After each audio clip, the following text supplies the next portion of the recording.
show will talk Packers. In the future, when we set Brewers, it up, like you can set up as a live stream. Every day.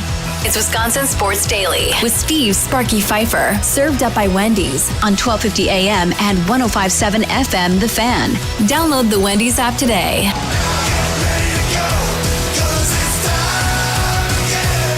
It is time again. Welcome in. How are we doing here on a Monday? Man, it is June 23rd already. Where has time gone already this year? We are halfway done with the year already. And almost halfway to Christmas, right? December 25th, June 23rd. Yeah, we're about there, Charlie. I'm not ready for that, Sparky. What do you mean? It's not Christmas season. It's too hot. We just had Christmas. I feel like it was like last week. If y'all were smart, y'all would start your Christmas shopping now. And that way you ain't hustling and bustling at the very end. You buy stuff throughout the year, then you got to worry about buying it later. I got other things to worry about than what people want for Christmas, man. I got a whole young life ahead of me that I got to go live instead. The only thing I'm concerned about is our live streaming going on right now on YouTube at The Fan Milwaukee. Again, you can watch us each and every one of our local shows streaming live at The Fan Milwaukee on YouTube. Make sure to do that. You can also stream the audio portion itself by simply going to the Odyssey app, AUDACY, or thefanmilwaukee.com. All is good there, too. Coming up on today's show, Rick Schlesinger, Brewers President of Business Operations. He'll join us coming up at 2:40. Looking forward to talking to him about this alumni home run derby that is coming up for the Milwaukee Brewers. We'll talk with him. Charlie Sounds today, like always, at 3:40. Green and Gold Update. Now brought to you by the Potawatomi Sportsbook. Caleb Williams will be featured in this Green and Gold Update as he continues to run his mouth about us Packers fans. So we'll talk about that coming at 4 o'clock. And yes, we're going to get to Tyrese Halliburton and the injury and the Indiana Pacers and all of that stuff. A couple different topics related to that. We'll get our first topic in on that coming up in the second segment. But I am sorry. I apologize. But we have got to do some Brewers conversating right here because the Brewers are the top story. Maybe. I don't know what I'm doing.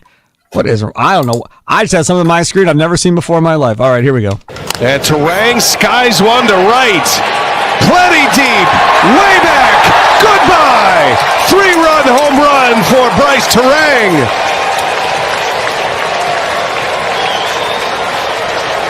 A lightning bolt from Terang. A lightning bolt from Terang. That was a 3-run homer to make it 8-3 Brewers. They ended up holding on for dear life and winning that game against the Twins. They sweep the Twins. And I would like to say that I am very happy that Brian Anderson's time with TNT and the NBA is finally done because now we get more Brian Anderson. And I love me some Brian Anderson. And Levering is very good. Nothing against Levering.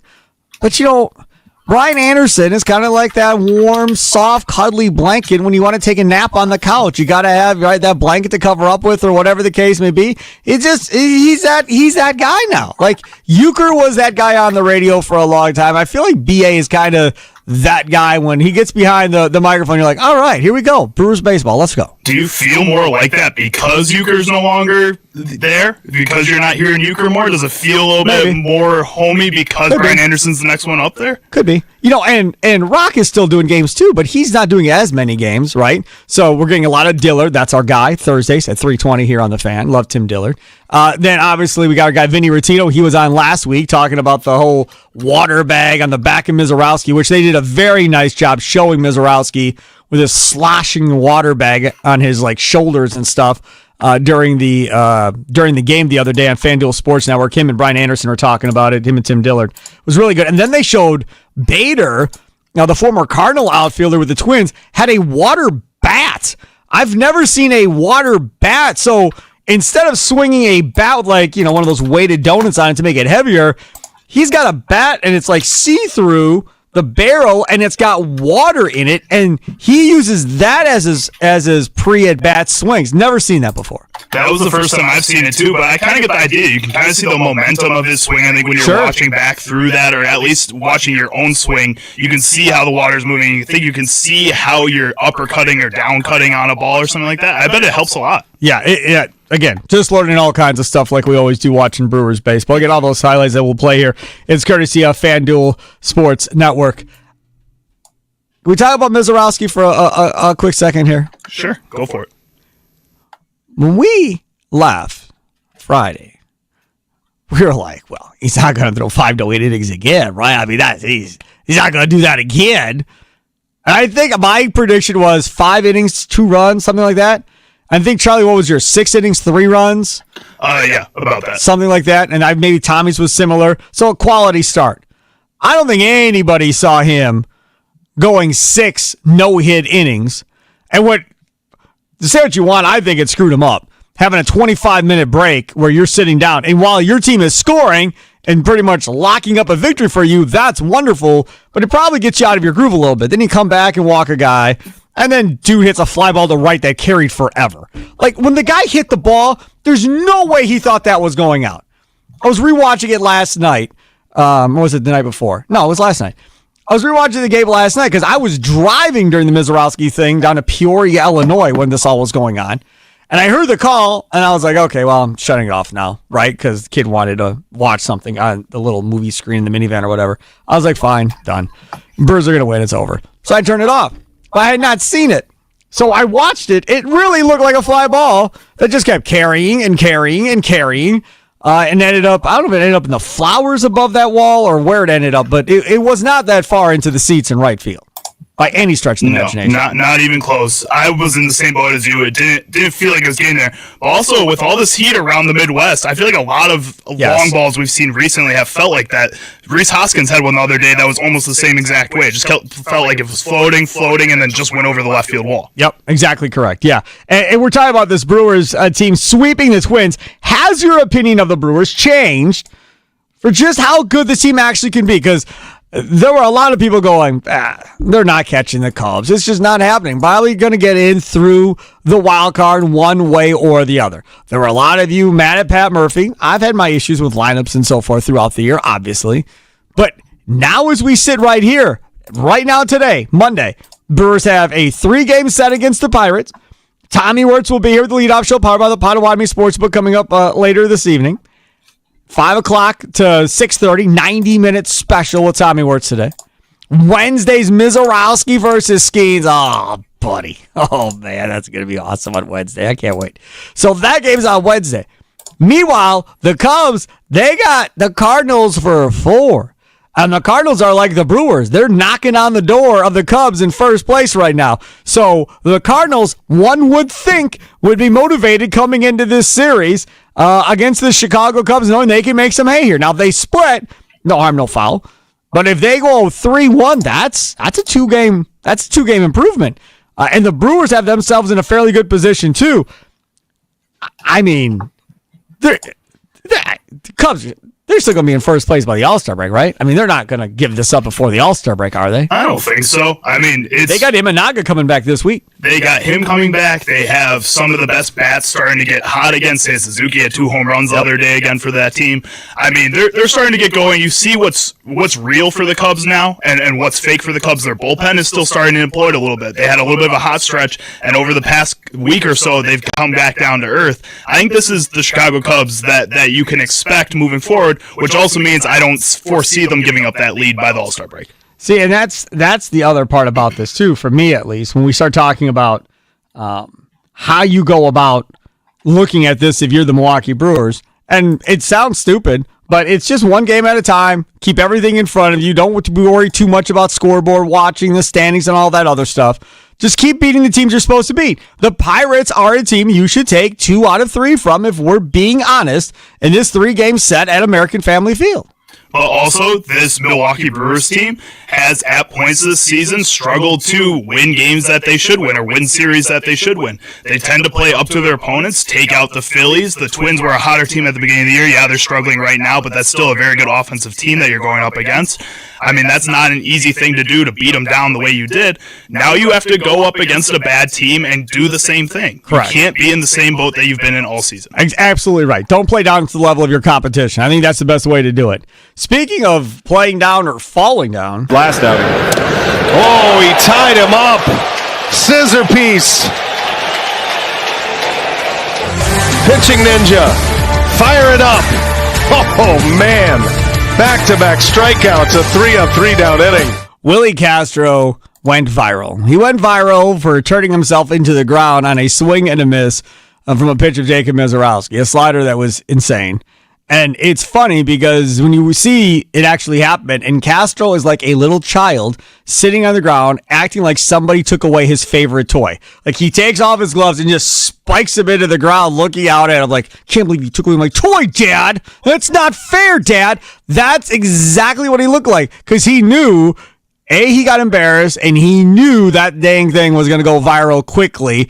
And then Mizorowski, that's the other thing about young Jacob Mizorowski, his reactions to things. Like, he's a little emotional. He gets a little fired up. He does, but he also isn't like somebody's going to be in your face. He's no Abner Uribe standing in it. He walked straight off the mound after that, too. Yep. It was a little hyped up about it, and he walked straight to the dugout. That's what you like to see. I mean, he is so good right now. We'll talk more about Mizorowski and, like, what does the future road hold for Mizorowski the rest of the season as far as innings pitched? How long do they let him go? How do they deal with this?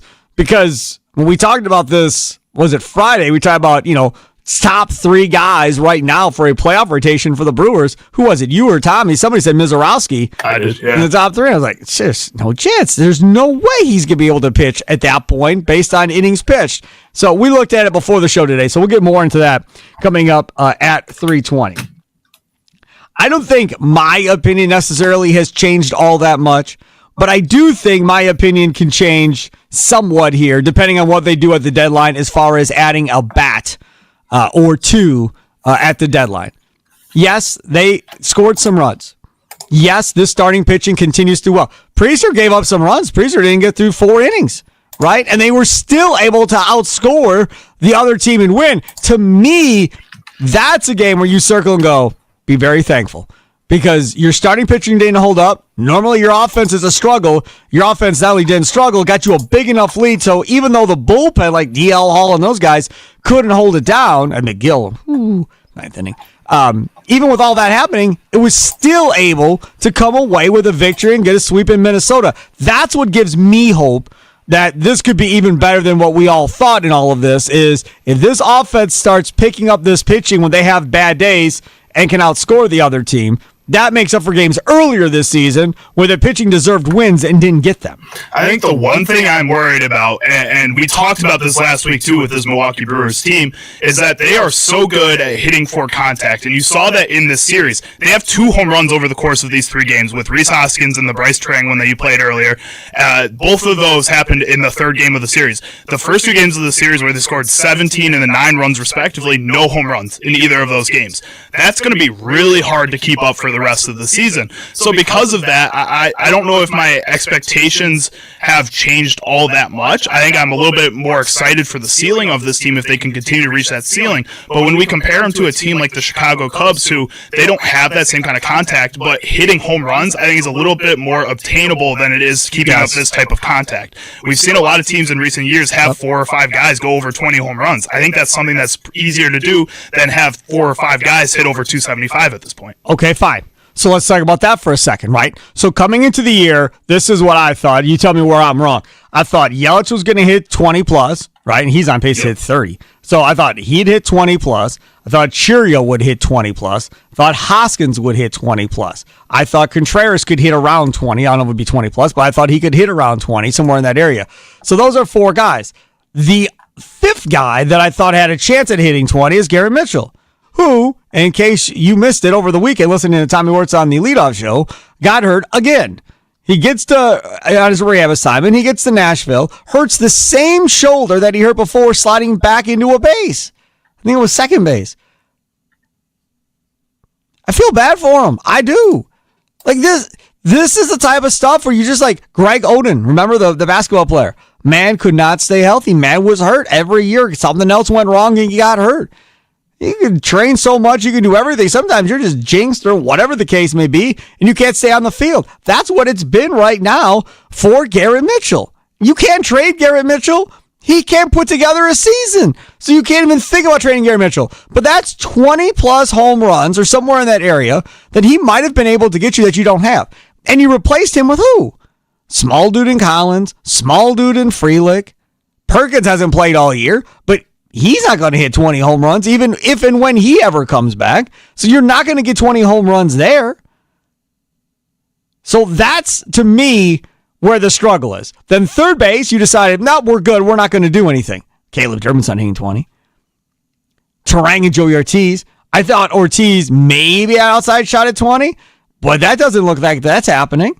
Nor with Bryce Terang. I mean, he's at 8, and you're what, about halfway through the season, somewhere in that area? I mean, you're coming up on halfway through the season, so maybe if he gets on a little bit of a roll, he can get to 20 home runs. But I think if you have 5 guys at 20 or more home runs in your lineup, I think from a power perspective, you feel pretty good. Oh, you feel very safe. I think, again, you look at some of the best teams in the league right now. The Chicago Cubs are on that pace to have guys in that range. I think the Seattle Mariners are on that range right now, and they're one of the better hitting teams in the league. Both those squads don't really have guys that are hitting for extreme contact to this point. They just have studs who are hitting tons of home runs and 3 or 4 other guys behind them who can do almost the same thing. Has your opinion of the Brewers changed for just how good they can be after seeing the sweep of the Twins? Nicolay Law Fan Talk and text line 414-677-1250, 414-677-1250, Facebook and Twitter at The Fan Milwaukee as we broadcast live from the 1250 AM at 105.7 FM The Fan Studios, powered by the Potawatomi Sportsbook. And speaking of that Potawatomi Sportsbook, man, oh man, oh man. That is where you're going to want to be. Especially, I mean, think about how hot it's been outside. You want to get some air conditioning, get away from getting sunburned and everything else. That's your place, man. Right? 30 different sporting events at one time at the Potawatomi Sportsbook. 2,000 square foot center screen, 6,400 square feet of space to sit in, 2 levels. Potawatomi Sportsbook Kitchen, unbelievable food, homemade pastries and dessert, all-day brunch, wings, 7 different types of sauces, 48 beers on tap, dozen different specialty cocktails. I always suggest to reserve your spot ahead of time because they get very busy. If you go all the way down there and then they don't have a seat for you and you stand, then I can already hear, oh, Sparky, I went down there. I stood for 3 hours. My legs are killing me. My feet are, oh, my goodness, I need to sit down. Hey, man. I try to help as best I can. All you have to do is go to Potawatomi.com/sportsbook. Potawatomi.com/sportsbook. Reserve ahead of time. Yes, it's a nominal fee, but that goes towards your food and beverage. Trust me, you're going to spend that regardless. So you might as well just have it taken care of ahead and know that you have a seat at the Potawatomi Sportsbook. Coming up, Rick Schlesinger, Brewers President of Business Operations, joins us here in about 20 minutes or so. But before we do that, got to talk about what happened in the NBA Finals yesterday with Wisconsin's very own Tyrese Halliburton as the Oklahoma City Thunder beat the Pacers and they win the finals. The question I have is, would the Pacers have won this thing had he not gone down with that bum Achilles injury at that point? Time now for your weather update. 92 degrees, partly cloudy skies. Right now, a real feel of 102.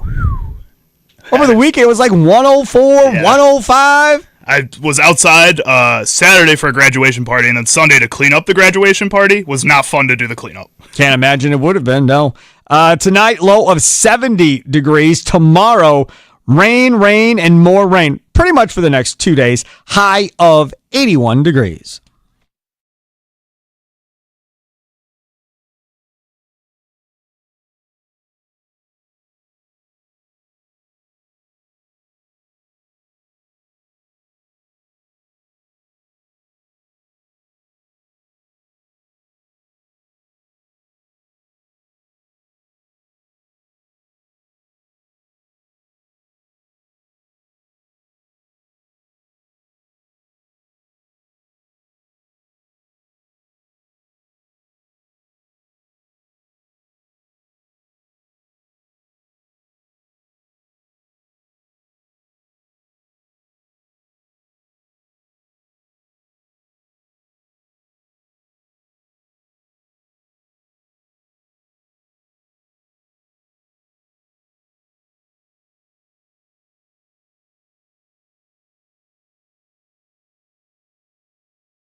using other side of the glass. Coming up, Rick Schlesinger, Brewers President of Business Operations, will join us. If you are tuning in and you did not hear the news, we just started this Friday during my show, so it's been only a couple of days. We are now streaming live on YouTube, on the fan account on YouTube, at The Fan Milwaukee. So it's the @ symbol, The Fan Milwaukee. Search for us on YouTube. Like, subscribe, all that fun stuff. And we'll stream each one of our local shows. So the leadoff show, powered by the Potawatomi Sportsbook with Tommy Wirtz, coming up at 5 o'clock today. That will be streamed live. Pack a Day Radio with Andy Herman this morning. That from 8 to 9, that was streamed live. 9 to 11 with Mason Crosby and Mitch Thunder Nellis. That was streamed live as well. So all the local shows will be streamed live now going forward. Again, on YouTube. All you have to do is go to the @ symbol, The Fan Milwaukee, at The Fan Milwaukee on YouTube, and you can watch the shows if you'd like on YouTube, or you can always just stream us live the old school way with the audio version of it on the Odyssey app, AUDACY, or go simply to the website, thefanmilwaukee.com. So last night, I was driving back from our youth tournament in Peoria, and the finals were on. So obviously I had to turn the finals on, had NBA radio on. I was listening to it that way. And the big story was Tyrese Halliburton. Now, I will tell you that I did not hear the first half of this game because we were playing, then did the little award ceremony and all of that after the game. And so it was fine. So all of a sudden, one of our guys, Ian in Hartford, who is a listener of the show, him and I became friends over the years, and he texted me something, I don't know where it was, something involving Giannis, whatever else. I'm like, dude, I'm out of town. I'm not watching the finals. I'm driving. What is going on? So then he texted me back, Halliburton, Achilles. I was like, oh, Halliburton, Achilles. So then I was like, okay, well, now I'm in. Now I want to see how this is going to happen. And I really wasn't all that surprised, but this is what it sounded like on ABC. Halliburton's hurt right away when he fell. Of course, that sprained calf, he's in pain, so emotional. It's the right calf right away. Who did you think of? What'd you say? Who did you think of? I don't know. Durant. Yeah, I mean, I was thinking Damian Lillard, personally. It's Durant and Golden State.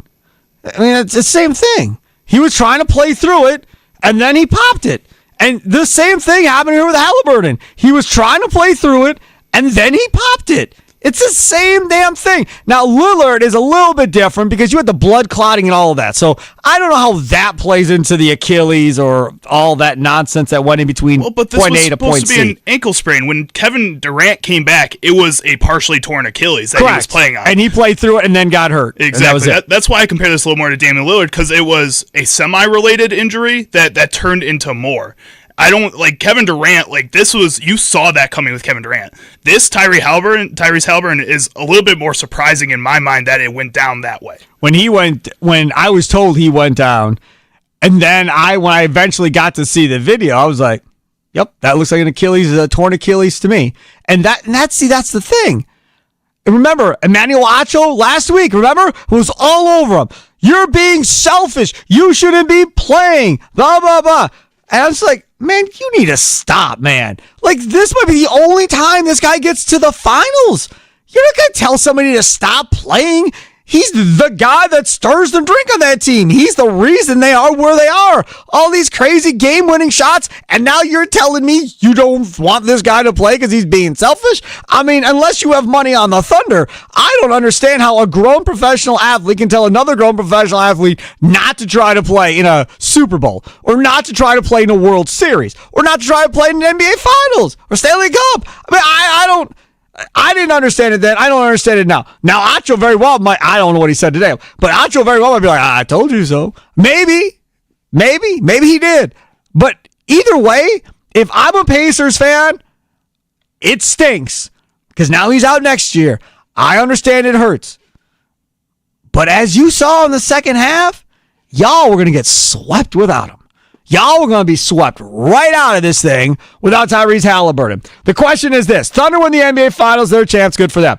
Would the Pacers have won this thing had they had Halliburton still playing with them the whole game? Had he not gone out, do you think the Pacers would have actually won this game? Nikolay Law, fan talking text line 414-677-1250, 414-677-1250, Facebook and Twitter at The Fan Milwaukee. Sound off with a voice message, a recorded voice message on the Odyssey app.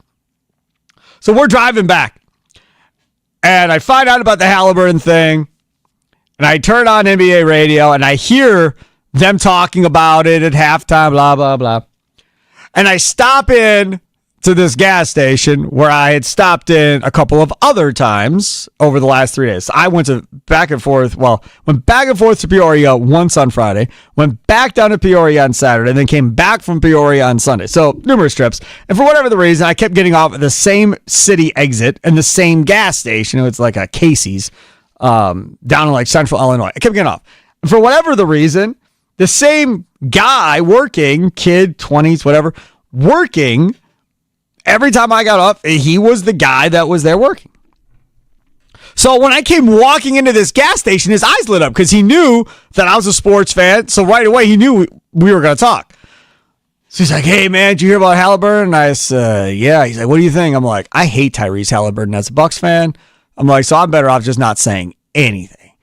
And he's like, damn, really? I was like, yeah, man. I'm like, all the Dame time crap and all the other stuff he did to us for the Bucks. I'm like, screw him. I'm like, no. So this dude like loved Halliburton, right? So he's telling me, man, I'd rather have Halliburton than Shea in a playoff game any day of the week. Blah, blah, blah, blah, blah. He's like, Shea's more like James Harden. He ain't making everybody else around him better. Halliburton, at least he makes everybody else around him better. And he's going off on this whole thing about Halliburton better than Shea. Shea's Harden. I was like, wait. I said, if you're talking about just a score, all right, I'll listen to the Shea Harden comparison. But if you're talking about the player, like Shea plays way more defense than Harden ever played, number one. Number two, he didn't choke in the playoffs like Harden does every single freaking time he's in the playoffs. Like, that's ridiculous. So I'm telling you, I was not in Indiana. This was not Indiana. I was not in the heart of Indianapolis with somebody tell me this. This was a dude in central Illinois with farms all around him having this conversation with me. I was like, man, I mean, Halliburton really grasped and pulled in, I think, quite a few people into the antics and the heroics that he was doing there, Charlie. I really don't think people understand how important the state of Indiana is to the culture of basketball in the United States. Lord. And what Sparky, are we doing? when the state of Indiana and the Indiana Pacers... Hoosiers. I get it. I watched exactly. Hoosiers. Then you know, man. You great know. movie. Jimmy you know. Chitwood. The middle America loves seeing a team like this succeed. That's what happens. They like seeing the Green Bay Packers go to the Super Bowl for the same exact reason. It's all this stuff. There's so much history put into these states or these franchises that you want to uplift them. And when you are from the middle of nowhere, Illinois, the cornfields of Illinois, and the Indiana Pacers are doing good and it's not the Chicago Bulls playing well, you're going to cheer for the Indiana Pacers, man.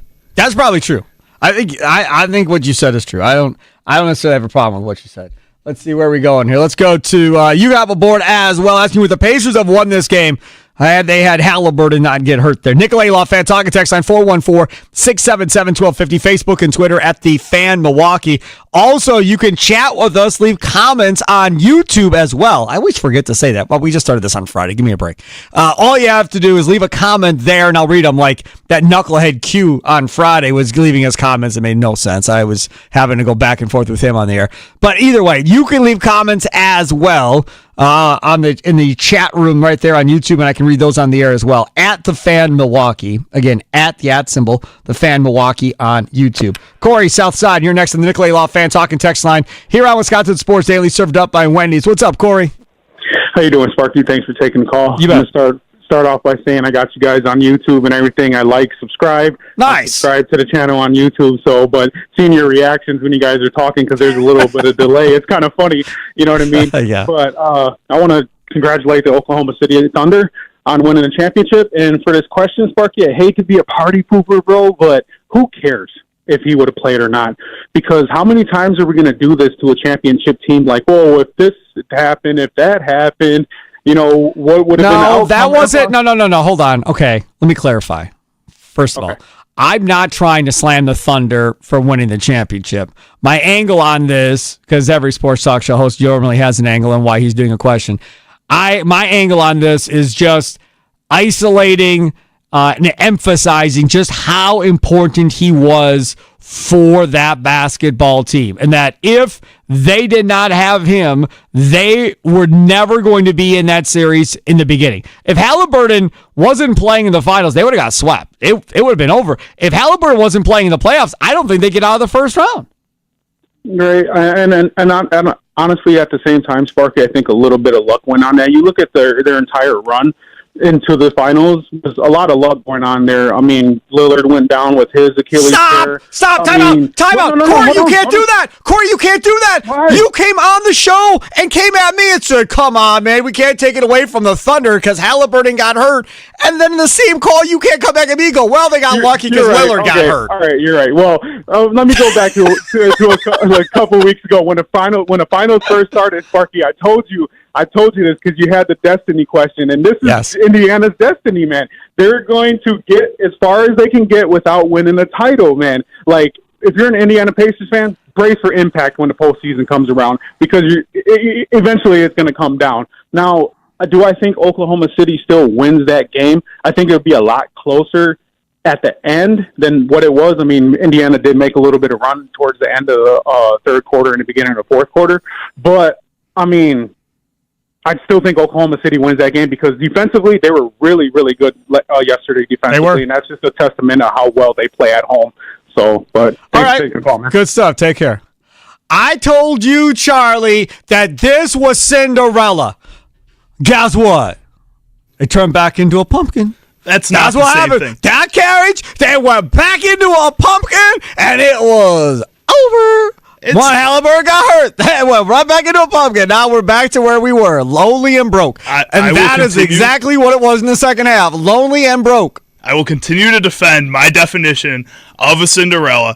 This is different. This is Tyrese Halliburton tearing his Achilles, like their star player tearing his Achilles. Mm-hmm. That's not him going back to a below-average all-star player in the span of a game or a series. The Pacers went back to being an average team. They did it, though, because they were still competitive in this game through that point. Dude, it was like 16 or something like that at one point in the third or fourth quarter. They were competitive. They were fighting still. It was different. Yes, the team maybe, and I agreed with you before when we were talking about the team a little bit, that it's a good comeback story, but at the same time, Tyrese Halliburton is a Cinderella, and I think that's what we were arguing before. It is, Charlie using over there, see Sparky Fifer here. Do you love Taki Fuego trips? Listen up, because if you've never had them like this before, you've definitely never had it like this. Wendy's new Taki Fuego meals are here. The Sammy has a Taki Fuego chip intensity you love, piled up on one of their fan favorite spicy chicken sandwiches with Taki Fuego chips, chili lime sauce, and creamy corn spread.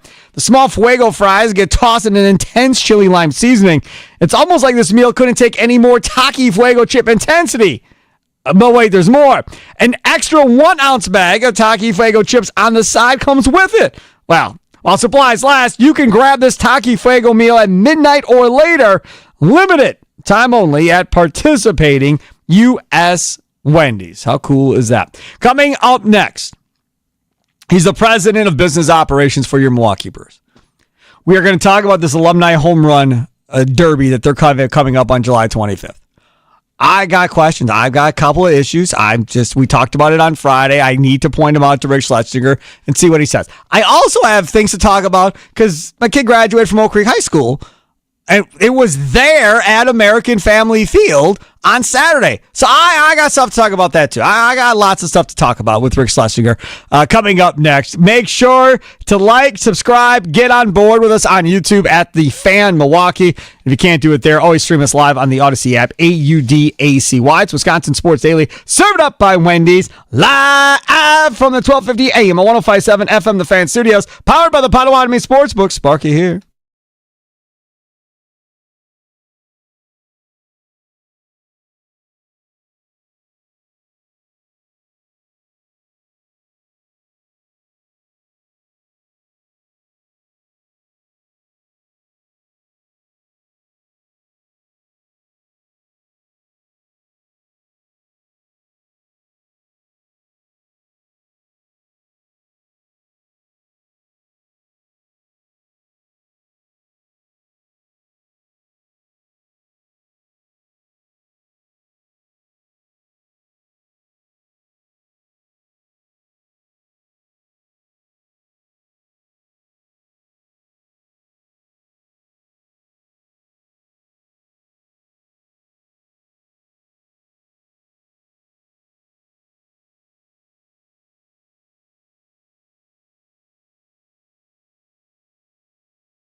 by Wendy's. See Sparky Fifer. Charlie Usen producing this fine show. Rick Schlesinger, president of business operations for the Milwaukee Brewers, joins us momentarily. Wade versus Diener is back for year 3. Join NBA stars Dwayne Wade and Travis Diener on June 27th for the Champions for Literacy celebration as they make an impact in Milwaukee and at Marquette. Tickets on sale at wadeversusdiener.givesmart.com. Again, tickets are on sale at wadeversusdiener.givesmart.com. And again, Travis Diener, Dwayne Wade, man, that is going to be something else. And the other part about this too is, as I've said before, we've talked about this in the past, is the idea that when you are a person that lives in Wisconsin, how many times do people that play here live here after? Or how many times do people that play here become superstars actually come back and do stuff after when they're at that level, right? So I'll give you an example. If and when Giannis retires, and let's say he retires as a Buck and so forth, and let's say he moves back to Greece. It says, I'm out, country's fine, but I'm going back home. Okay, fine. How much do you think Giannis will come back and be a part of charity events and other events in Milwaukee once his career is done? Right? Brett never came back, really. He was just completely done. Aaron, how much will he actually come back? I don't know. We'll have to wait and see, how long it'll be before he is back. But that is the type of stuff that we're talking about. And that's the type of stuff we won't know till it actually happens. All right, joining us now, you can watch his lovely face right there on YouTube as well at the Fan Milwaukee. And he and I get to see each other here, known each other for so long. President of Business Operations, he is Rick Schlesinger. Rick, thanks so much for coming on, man. How are you? Doing well. Thanks for having me on, Sparky. I don't hear Rick. Do you hear Rick? I do not hear Rick. You do not hear Rick either. All right, well, if this does not work, we can always call Rick on the phone if we can't make it, get it to work on StreamYard one way or the other. Just make sure, Rick, your microphone is on your computer. He's shaking his head. Yes, it is. You hear me now? And you have to be up in the thing, Charlie. Your screen has, there we go. Hi, Rick. Do you hear me now, buddy? I can hear you. Can you hear me? Nope. And I still don't hear him. All right, Rick. Just give us a call on the hotline. We'll do it that way. That'll be a lot easier. See, this is the stuff, man. We started this YouTube thing on Friday, and we are going to have our trials and tribulations along the way. So Rick Schlesinger will call us on the hotline, and we will talk to him that way instead and see how that all works out. My thing, anyways, on this whole deal is, like, for this home run derby that we're talking about, you're going to have a bunch of these Brewers alumni that are going to come back and be a part of this event, which, again, is going to be really, really cool, and I'm looking forward to it. But at the end of the day, how many of these guys really come back on a consistent basis? And when you're here and you're going through this, and you live in Wisconsin, you don't live in Atlanta, or you don't live in Miami, or you don't live in LA or New York, where all these hot spots are, these big glamorous cities with all the restaurants and the clubs and all that other stuff, a lot of times you're kind of forgotten about. After a guy plays here, they leave and you don't ever see him again, unless you go to a card show somewhere. Maybe you'll get to see him there, get an autograph, but we'll have to wait and see what happens with some of these guys like Giannis when their career is over. All right, joining us now, try number 2. This is the one I know will work because we're back on the traditional telephone. He is Rick Schlesinger of the Milwaukee Brewers. Rick, how you doing, bud?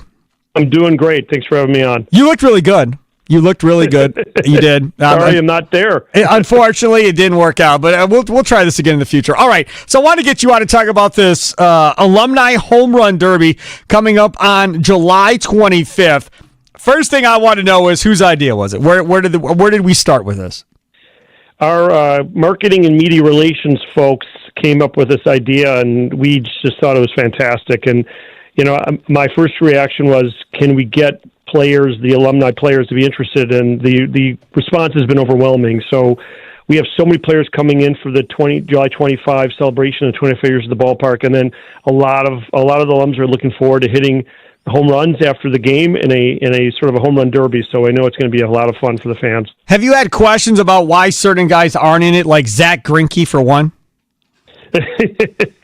I think certain players, have commitments, or certain players, were probably more proficient without hitting home runs and don't want to be embarrassed. But we've got no shortage of people with, obviously Prince Fielder, Ryan Braun, Carlos Gomez, Bill Hall, J.J. Hardy, Corey Hart are all going to be here.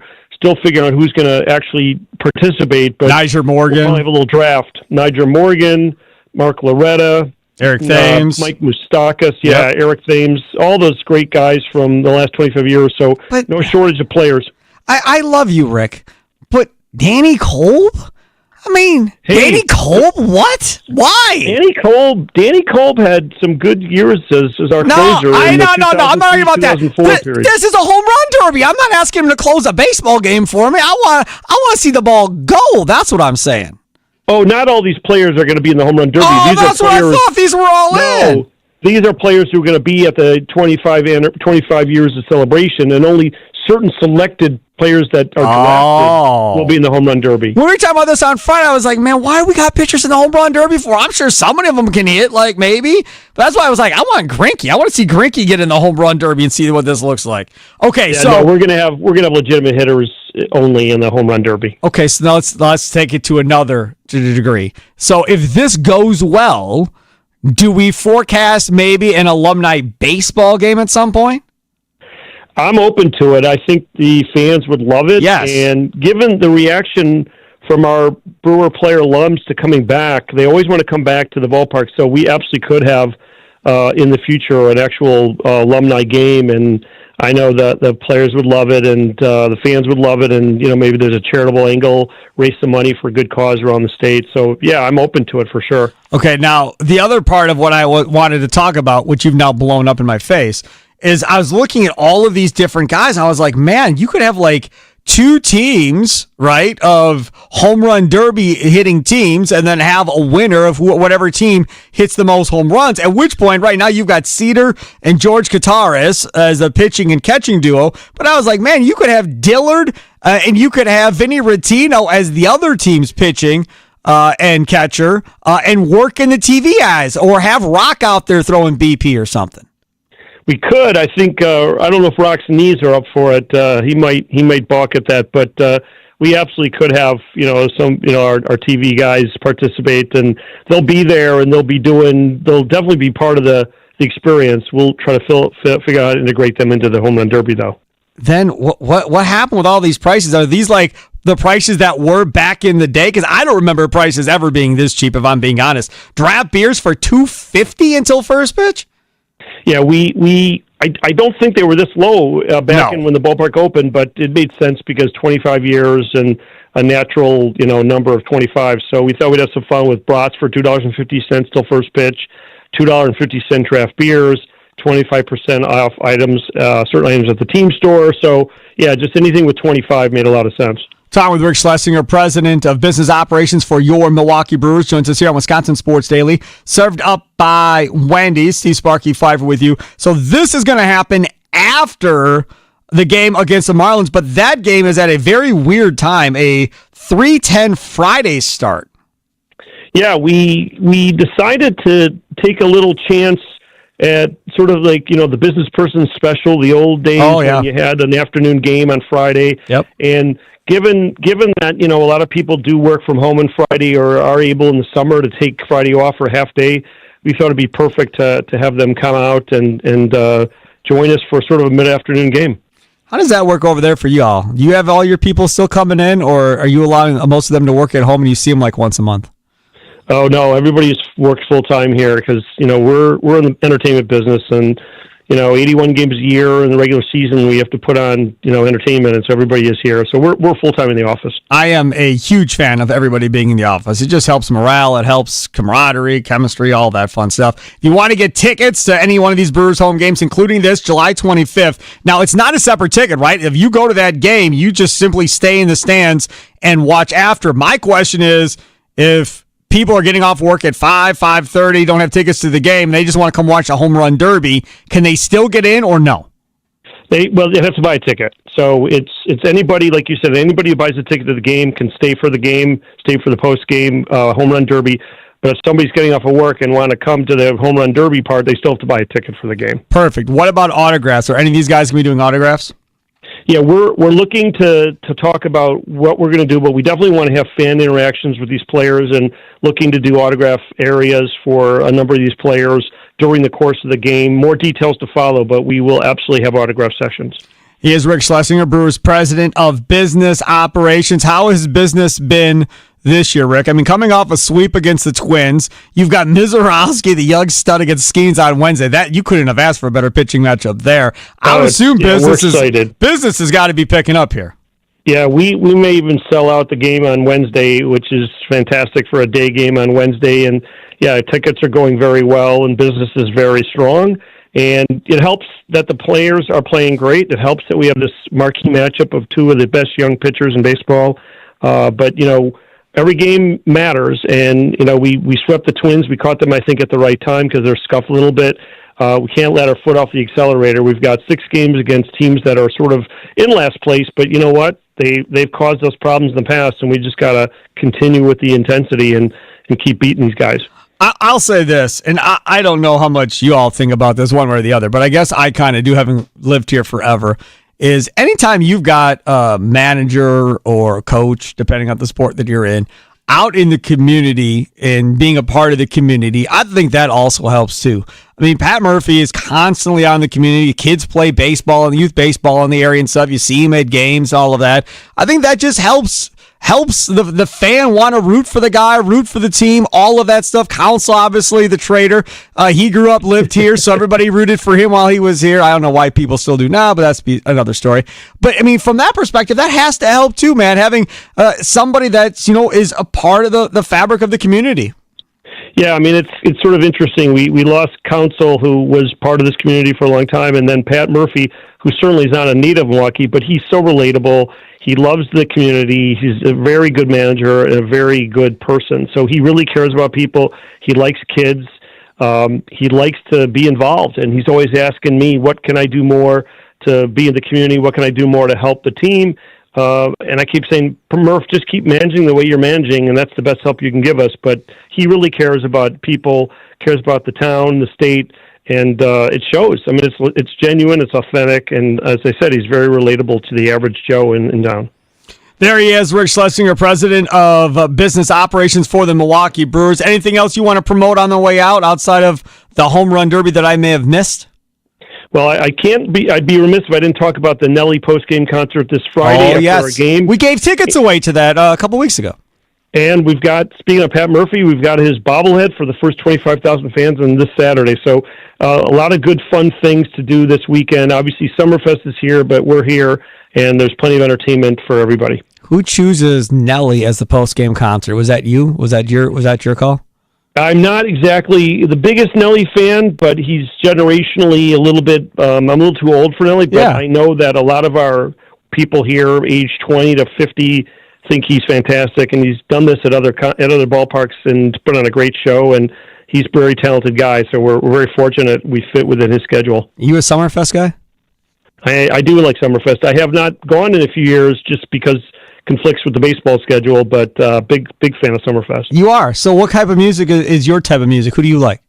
I'm sort of an 80s and 90s kind of guy.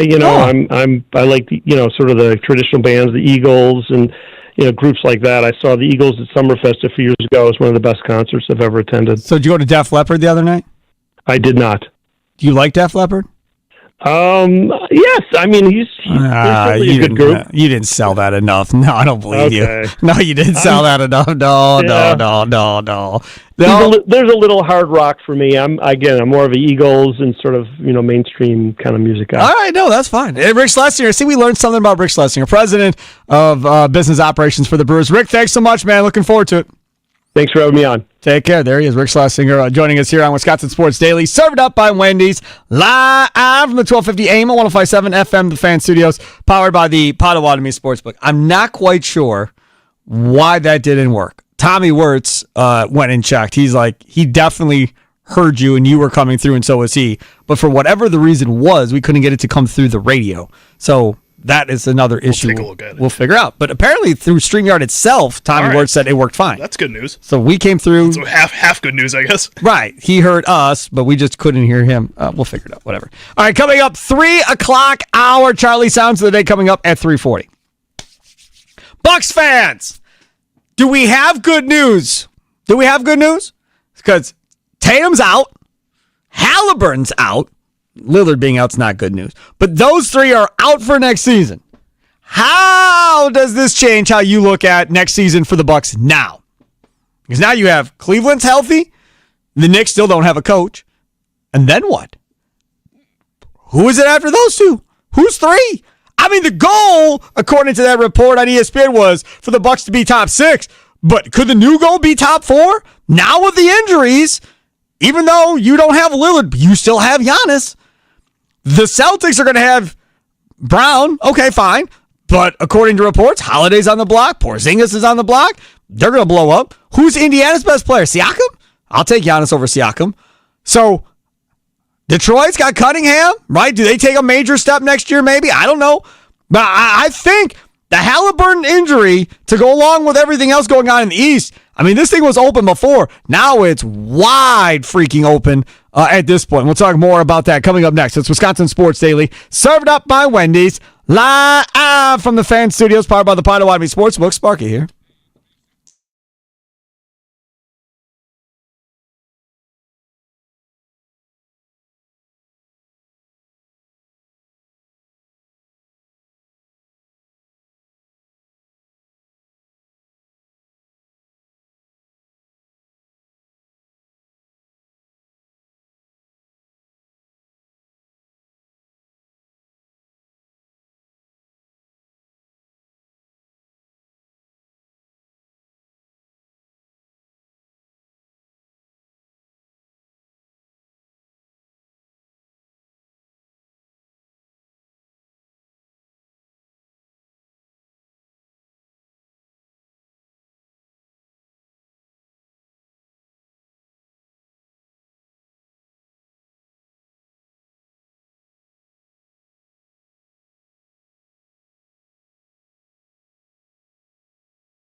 they're going to run it back. So we don't know. We don't know as far as the Bucks are concerned, but we pretty much know, where the other teams are going to be in terms of, where they're going to end up. This is my thing. When we talk about the Boston Celtics, if there's no Porzingis, there's no Tatum, and there's no Drew Holiday, I don't care who the coach is. They're not better than the Milwaukee Bucks. Oh, he hung up. There's just no way. They're not better. You can hate on Doc Rivers all you want and say, well, he's a better coach, and he's a better coach, and he's a better coach. That's fine. You can say all these guys are better coaches. They don't have Giannis. I think wasn't it Eric Name? And I think Ozarski, Jim Ozarski too. I think they both said it. If you have Giannis and four dudes, you're going to win 40 or 42 games, somewhere in that area. You're going to be right around 500 by just having him on the floor. But now if you pull back some of these other guys in your conference and say, okay, they're not going to be as good. Is Toronto gotten better? I don't think so. Who's Toronto gotten better with, right? Philadelphia? Are you sold on Philadelphia and Maxey and Embiid? Dude, you got a guy in Ace Bailey who should be a top 3 pick in this NBA draft, dodging the Sixers. I won't work out for you. I want to play for you. I'd rather play for the Wizards. What kind of bad stuff is going around about the 76ers when a dude is willing to fall like 3-4 spots in the draft to get to the damn Wizards to play versus playing with Embiid and Maxey? Like, that is bonkers to me that anybody would try to get out of that spot. Then Bailey don't want to play for Charlotte. I was telling Charlie, I was looking at ESPN mock draft today. Concanipoulos, according to that mock draft on ESPN, is slated to go 4 overall in this draft. 4. Listen, I'm not going to sit here and hate on Concanipoulos because I think he's a damn good shooter and a really good basketball player. But I don't think on most years he's going 4 in most draft lotteries. Good for him because he's going to make a ton of money if he goes 4. He's definitely going top 10. So let's just be honest about that. But, I mean, he can go all the way up to 4 if that ends up happening, as this dude is not wanting to play, trying to pick where he wants to play. So it's going to be hard for me to buy into Philadelphia at this point of being one of those teams coming off of last year, mainly because Embiid can't stay healthy, right? Just kind of like Giannis, same type of stuff. Big guys get hurt all the time. But at the same time, Tyrese Maxey put himself into a category of a Tyrese Halliburton this season. Yes. So if Halliburton's out, if Damian Lillard's out, if Jason Tatum's out, I think Tyrese Maxey could potentially have the same kind of effect that Tyrese Halliburton does, especially if they change the landscape of that team by moving a Paul George or something like that. Yes. Yeah, you're right about that. That could possibly change it. But from a Bucks perspective, I feel much better now about the Bucks being maybe a top 4, top 5 team somewhere in that area now with that Halliburton injury that happened last night. How about you, Nicolay Law Fan Talking text line 414-677-1250, 414-677-1250, Facebook and Twitter at The Fan Milwaukee, streaming as always on YouTube with the @ symbol, The Fan Milwaukee, at The Fan Milwaukee. You can check it out, see what Charlie Usen actually looks like if you've never seen him before. Myself, Steve Sparky Fifer, we're here too. Don't forget, 5 o'clock, it is the leadoff show powered by the Potawatomi Sportsbook. Tommy Wirtz will be here. He'll be streaming live as always. We'll talk more about the Brewers, more about Jacob Mizorowski coming up in the next segment. How did your expectations change for the Bucks, Charlie, with the Halliburton issue? Not all that much, if I'm being completely honest. I think when I looked at this Pacers team, I thought they would still be competitive next season, but I also didn't feel like they were going to continue to be championship contenders.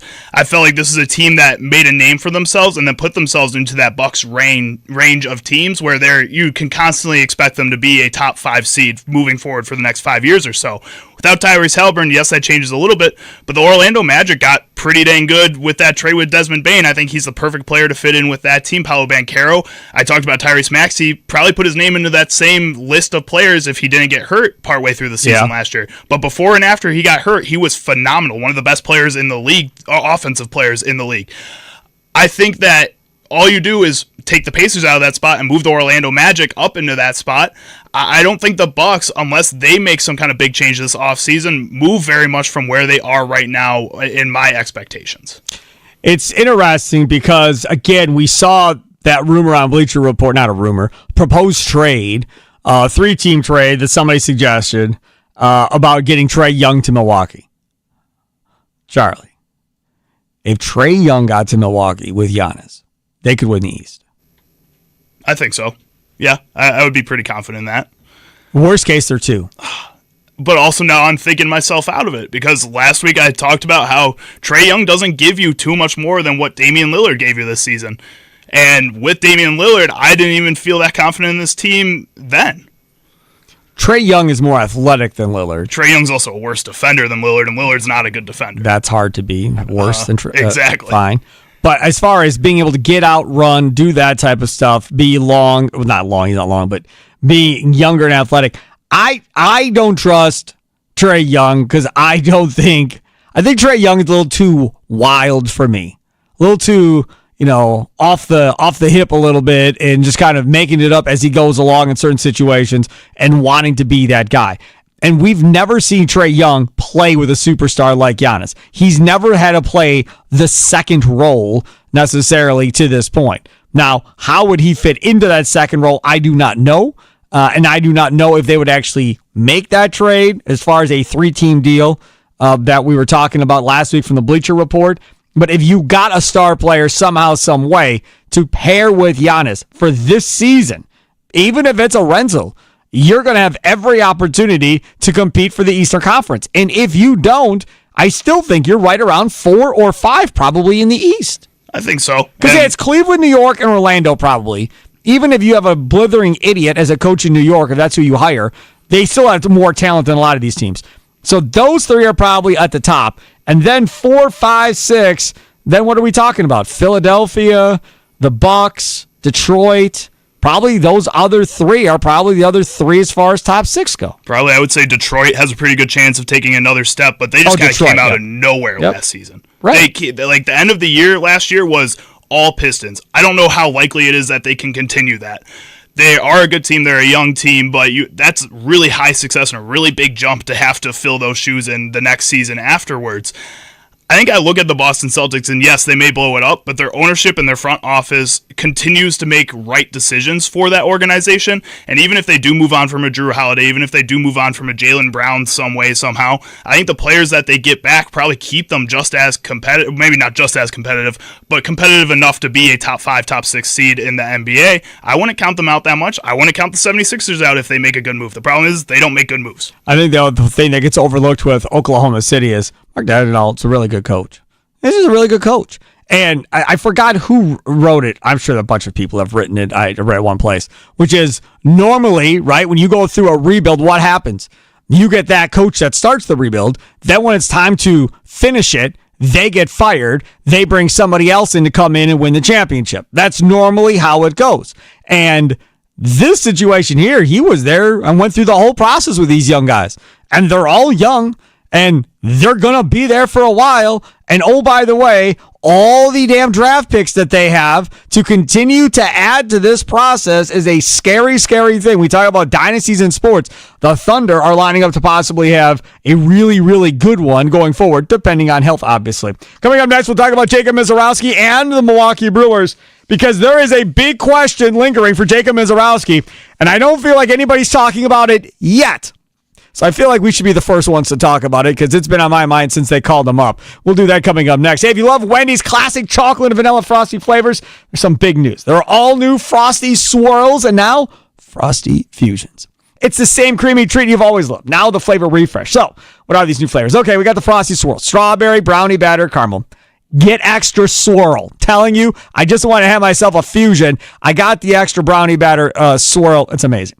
Now, for the Frosty Fusions, Oreo brownie, caramel crunch, and Pop-Tarts. The caramel crunch is the caramel swirl with toffee in it. Then Pop-Tart strawberry, self-explanatory. Oreo brownie, self-explanatory. Clock in for sweet treat time with Wendy's. All new Frosty flavors.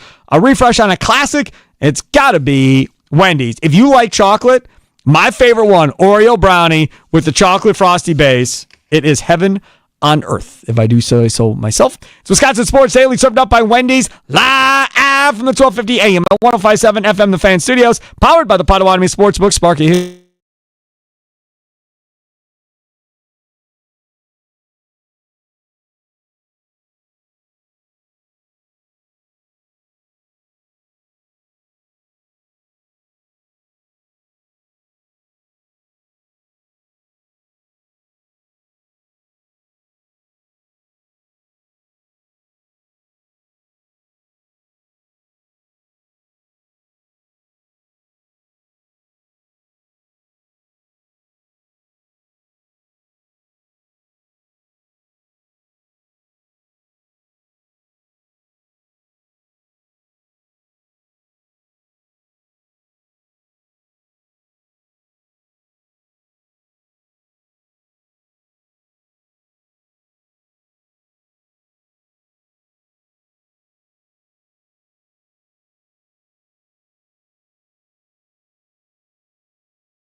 Welcome in. It is Wisconsin Sports Daily, served up by Wendy's, live from the 1250 AM 105.7 FM The Fan Studios, powered by the Potawatomi Sportsbook. Summerfest, the show will be back out on the road again Thursday and Friday. Come on out, say hi to us. We're kind of right there adjacent to the hole-in-one, Lexus and the Fan. Go on out there, check it out, come over, say hi. Maybe a fist bump, talking the commercial break, whatever the case may be. Saw a bunch of people out there last Thursday and Friday, looking to see a bunch more of you out there this Thursday and Friday. And thankfully, it's not supposed to be so deathly hot outside by the time next Thursday and Friday come. Do you know what I am not looking forward to, Charlie Using? What's that? Going home and having to cut my grass because I've been gone all weekend. You got to get one of those. And it's supposed to pour and rain tomorrow and Wednesday. So regardless of how hot it is, I need to get this grass cut when I get home from work. You got to get one of those neck fan things. They apparently cool you down like by 10 degrees.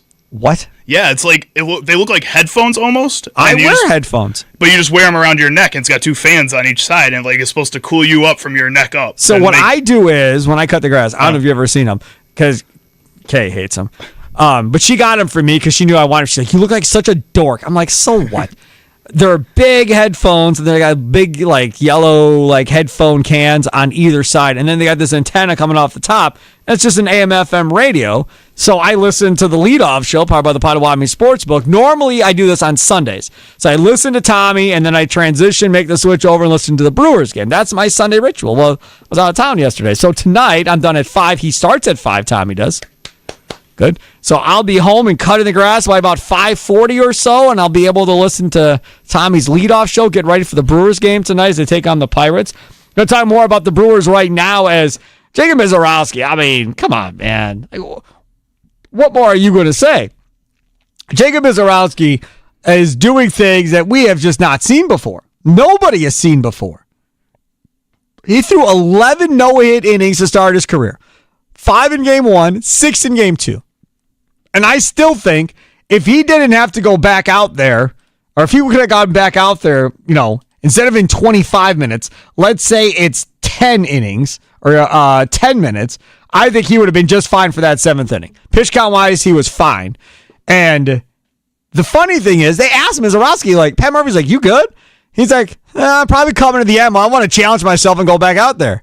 And Murphy's like, all right. Because they had a huge lead. So even if he would have got rocked, which kind of happened, if that would even have happened, they just go pull him and bring in somebody else. So the first batter, you could tell, okay, well, he's definitely lost his groove a little bit here, so he's going to have to kind of figure this out. I think it's up a 2-run homer, which looked like a fly ball that carried forever. And then they pull him out. But, dude, you're doing stuff like this and making stuff go viral. Last outing. Oh, he tied him up.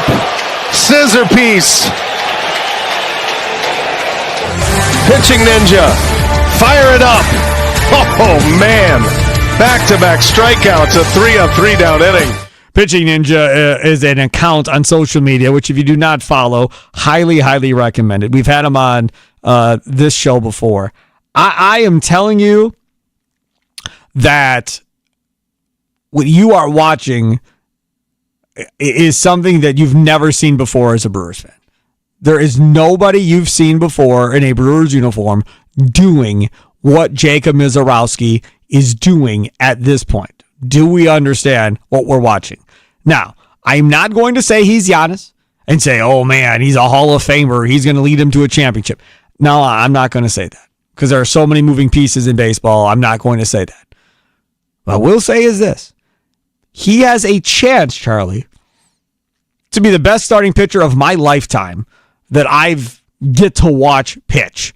And I've seen some pretty damn good starters in my lifetime. Teddy Higuera. He was pretty damn good starting pitcher. Charlie's laughing. I don't know who the hell Teddy Higuera is. I've heard the name at least. You know who I don't know very much about him, but I know that name. It's like my size. Teddy Higuera, right? Okay. Really good pitcher. Ben Sheets, Giovanni Gallardo, Zach Greinke, CC Sabathia. We've seen some really good pitchers, to whether it be All-Stars, Hall of Famers, whatever, pitch in a Brewers uniform. And I'm telling you, Mizorowski's got a chance to be a talent like you've never seen before. Because, and they were talking about this in the second game, and I brought it up to Tim Dillard last week, which is, you can watch all the film you want. until you get in that batter's box and you face this music coming at you, you have no idea. You think you got an idea. You're like, okay, he throws a slider this much. He likes to throw a slider in this count, so forth. But so you actually have to swing and hit a 94, 95 mile an hour slider, that's unfair. It's really unfair. And I've seen people on social media from that pitch. Most people are like, wow, I don't know how anybody would even think about like swinging at that pitch or trying to find anything.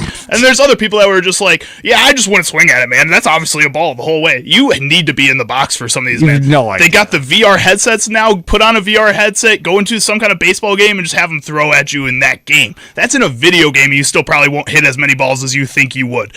This is insane what he's doing at this young of an age, and I think you can't compare it to Giannis, not because Giannis is so great, but because Giannis came from like nothing to this MVP, greatest player of all time level conversation. Jacob Mizorowski is an already highly touted prospect, and now he's proving it on the field.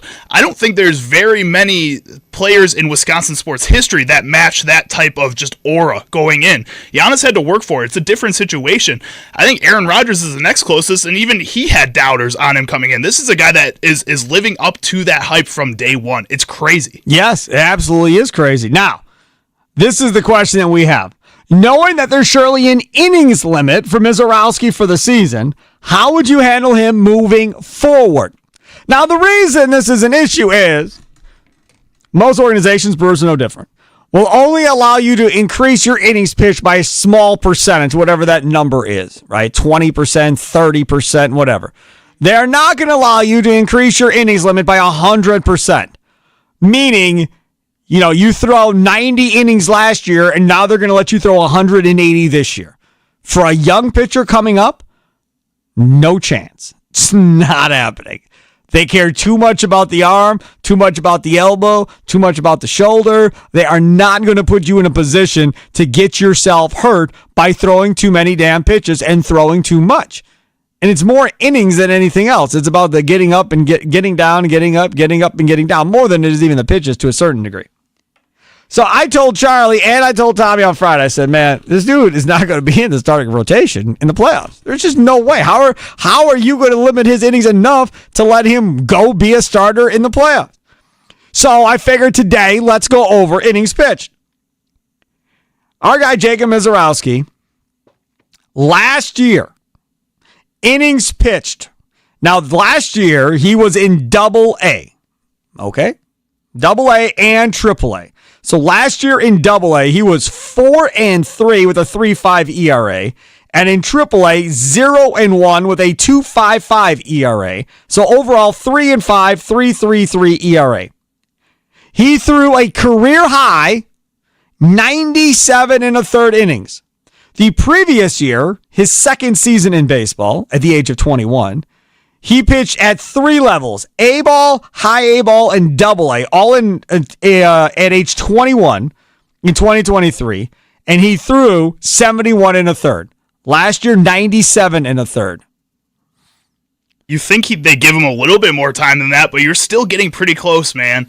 You are at, right now, he has pitched 63rd1/3 at AAA and 11 already, because he didn't get an out there in the 7th, 11 innings at the major league level right now. So 74 innings. He's already pitched more than 2 years ago. He's only 23 innings away from matching last year's inning total. Folks, we're in June. We've got 3 months left, not to mention the playoffs. So that was a 26-inning increase last year. So let's say they increase him by 40 innings this time. A bigger jump than what they had last year. That still only puts you at 130-some pitches. 140 pitches, let's say. Or 140 innings. So let's say they give him the 140, which would be, that would be almost a 50% increase. I think that's way too much. I don't think it's going to be that. It's probably going to be more like 125, somewhere in that area. Does your opinion of that change of it being too much if he becomes an all-star like Paul Skeens did? You're at, what do you mean, does it change? So if he's an all-star caliber pitcher at the at the He's the NBL, favorite to win Rookie of the Year after 2 starts. if he is an all-star caliber pitcher, he's playing in the all-star game, he's starting the all-star game like Paul Skeens for some reason, which I don't see happening, but there's a shot out there that he does it. Do you kind of throw away the innings limit at that point? No. Listen, you cannot act like he's a 15-year veteran and just throw caution to the wind and let him go. The man is, let me check, let me see, let me make sure I'm right on this. He's 23, right? Is that right? Yeah, he's my age, yeah. He's 23. I'm not screwing this kid up at 23 because of some season in 2025. No. So let's say it's 125 pitches they allow him at, 125 innings. That's 28 more innings. So what is that, 4 more starts, 5 more starts? Yeah, about. Got 3 months left. My question is, how would you handle Mizorowski moving forward? Nikolay Law fan talk and text line 414-677-1250, 414-677-1250, Facebook and Twitter at The Fan Milwaukee. Sound off with a recorded voice message on the Odyssey app. It's Wisconsin Sports Daily, served up by Wendy's. Live from the 1250 AM at 105.7 FM The Fan Studios, powered by the Potawatomi Sportsbook. We're on YouTube as well. Yes, we are. Like, subscribe, all that fun stuff. Use the @ symbol. So it's at The Fan Milwaukee on YouTube, at The Fan Milwaukee. Live streaming all of our local shows now. Started this with this show Friday afternoon. We've been doing it through the leadoff shows. Wisconsin Sports Weekend is up there with Charlie Usen and Jack Pembroke. The Pack-A-Day radio show from earlier today with our guy Andy Herman from 8 to 9. That is up. Plus, also up is the Mason Crosby Show with Mitch Thunder Nellis, brought to you by Verizon, #1 in the Milwaukee market. That show is up too from earlier today. My original thought was, I pitch him once a week. I treat him like a college pitcher. College pitchers pitch every 7 days. That's why this one college pitcher over the weekend threw like 130 pitches. That's how they do it. And if you talk to pro guys, they always say the same thing. Man, that is the best way to do it because you are legitimately fresh and ready. Because 5 days, you're still not completely all the way back. You're a lot back, but you're not all the way back. 7 days, you are 100% ready to go, right? So even if they were to pitch him once a week the rest of the year, and you have an all-star break, so you miss a week, right? So you're still talking 8, 10, like 11 starts. Even at just once a week, you're still talking 10 or 11 starts. Let's say you cap him at 5. That's 50 innings. Is that what I said? 50 innings, yeah. Right? Yep. So that would put him at 124. And he was at 97 last year, so that's the way to do it. That's it. You pitch him once a week and you cap him at 5 innings no matter what. Yes, I get it. And I think you obviously want to save the longevity of this player. I think pitching him once a week, you have to go in with the idea that you allow him to pitch as much as he wants, or as he can go in those starts once a week. Nope, can't.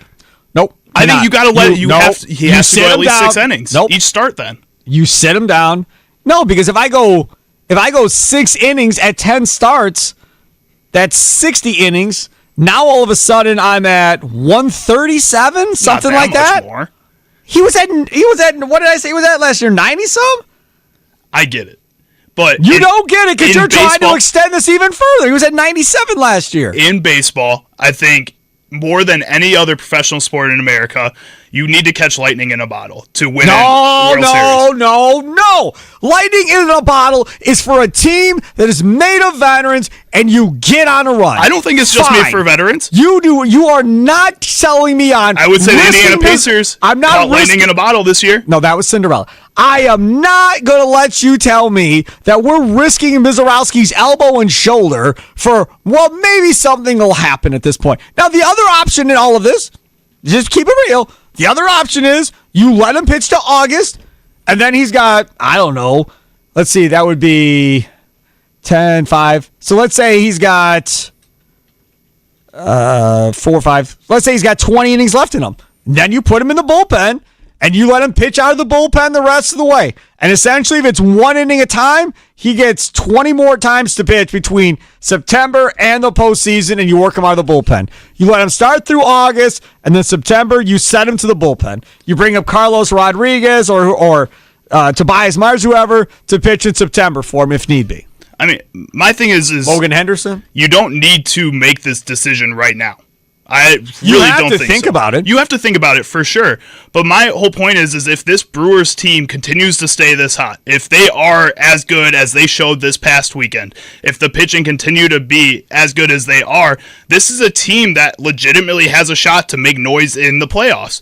And for a Brewers team that does not have a World Series in their entire history, for a team that over the past 5 seasons has struggled to get out of the first round of the playoffs, if you're going into August and he's a Cy Young candidate and a Rookie of the Year candidate like Paul Skeens was, which is on pace to be better than Paul Skeens at this point through his first 2 starts, you have to let him be in that starting rotation. You have to take that momentum and continue it forward. The moment you take him out of the rotation, you're saying that you don't care about a World Series this year. And if you get to the end of July, middle of August, and you're in position to be there, you have to take that. Thank God you don't have your own show. You just kill this franchise when they pull him out. They're going to have We're going to kill this franchise when they lose in the first round and he's not in that starting rotation when he could help out that team. We're going to kill him the same way. No, because the idea here has to be to protect him so you have him for 5, 6, 7 years healthy and you're not missing just to multiple. get rid of him after those 5, 6, 7 years. Fine, but if he's got to take advantage of it now. Charlie, right. So we take advantage of his now. He blows out his elbow in September. He's gone the whole following year. So now you wasted a full year because you were quote unquote going for it. So now he's gone that next year. Then the year after Tommy John, tell me, takes a year. So now we're 2 years. Now he's back to where he should be.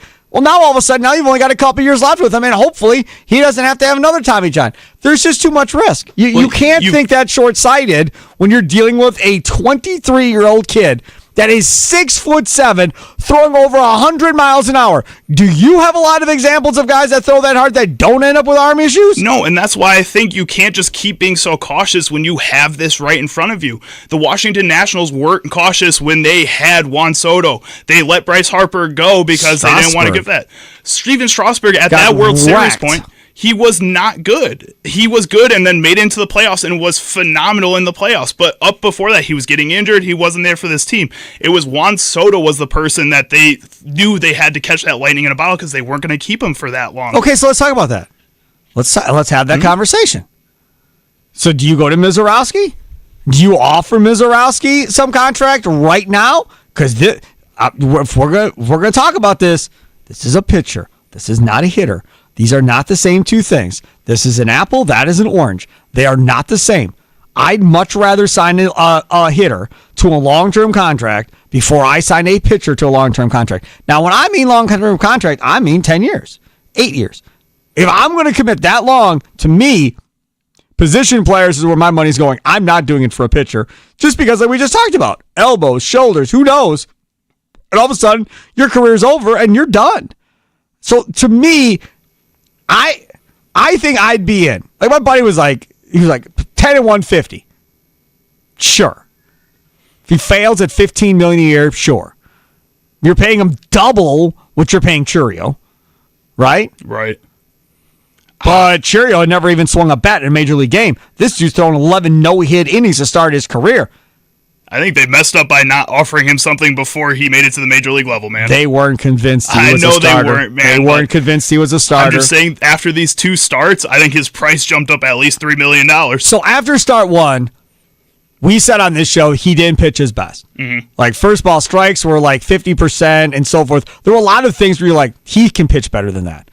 You watch his last game, you're like, okay, that's closer to what I think. Yeah, that's closer probably to what he can do kind of going forward here. Folks, he's going to have games where he's going to walk 4 or 5 guys, 6 guys. There's going to be games where he's going to not have his control. When you're throwing that hard, you got all those limbs moving in all these different directions.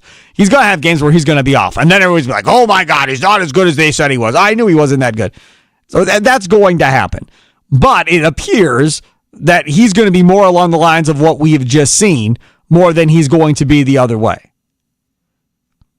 I would love to know how many people in that organization have had that conversation so far. I feel like they've been arguing about this since he came up, man. After the second start, Isn't Matt Arnold and Mark Hatzenasio having a conversation? Matt, like, I know you paid Churio.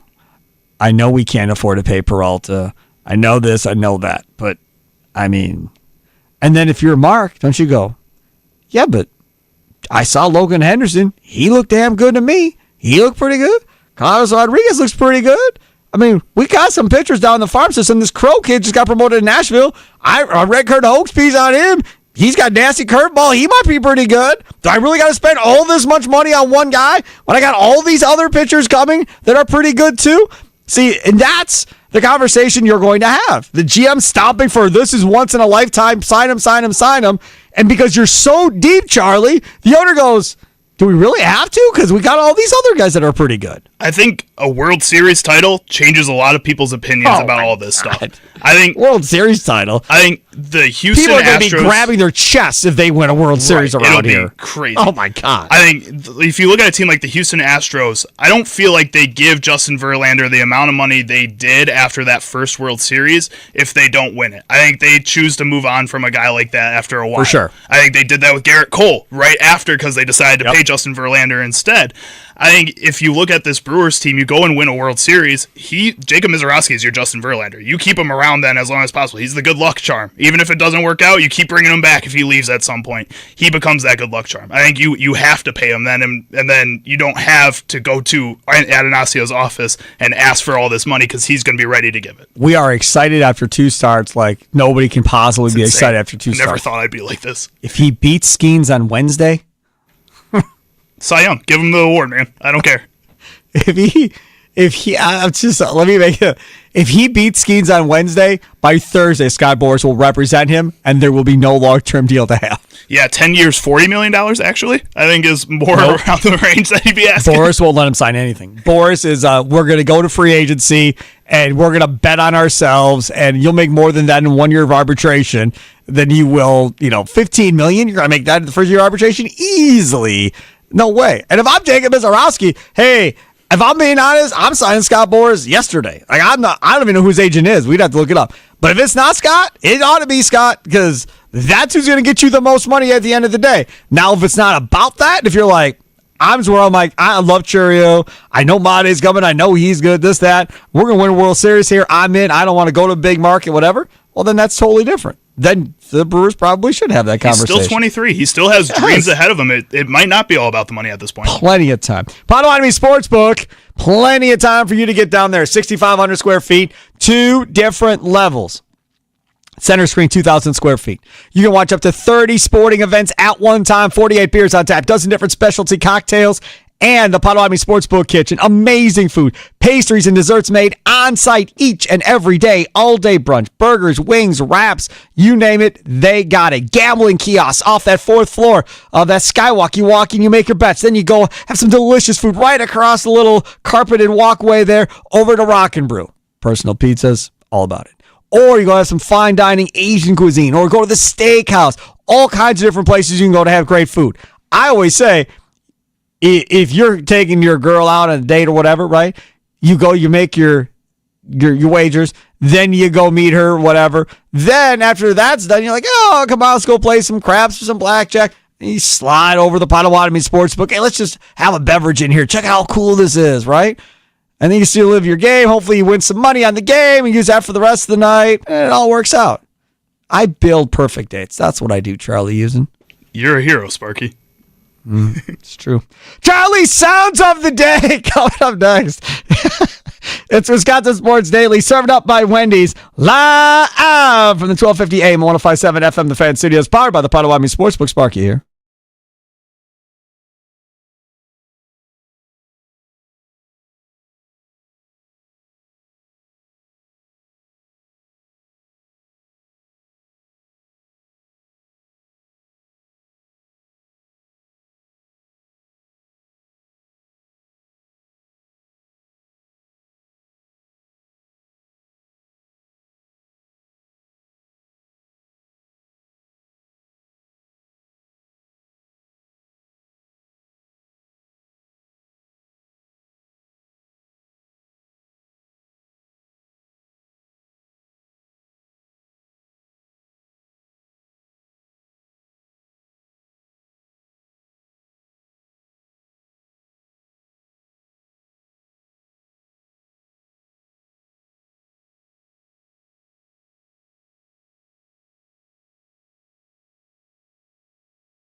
Welcome back. It is Wisconsin Sports Daily, served up by Wendy's, live from the Fan Studios, powered by the Potawatomi Sportsbook. Steve Sparky Fifer here, along with our guy Charlie Usen. How are you all doing here on a Monday? It is time for Charlie's Sounds of the Day.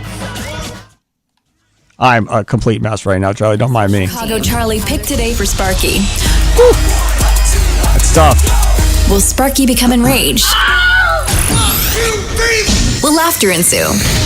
It's time for Charlie's Sound of the Day. It's Wisconsin Sports Daily, served up by Wendy's on the Fan. All right, let's get to Charlie's Sounds of the Day. I'm distracted by this goofy YouTube thing we got going on here.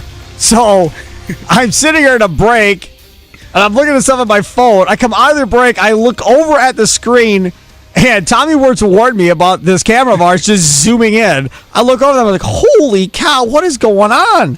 So then I was trying to do what Tommy taught me how to do, try and get this thing to back up a little bit. It's backed up a little bit. And then it ran away from you. Then it ran away. Right, then the thing went to the ceiling. I started looking at the ceiling. I was like, oh, this is not good. Meanwhile, I'm like clicking all these buttons on the screen, trying to get the right thing to play on the radio.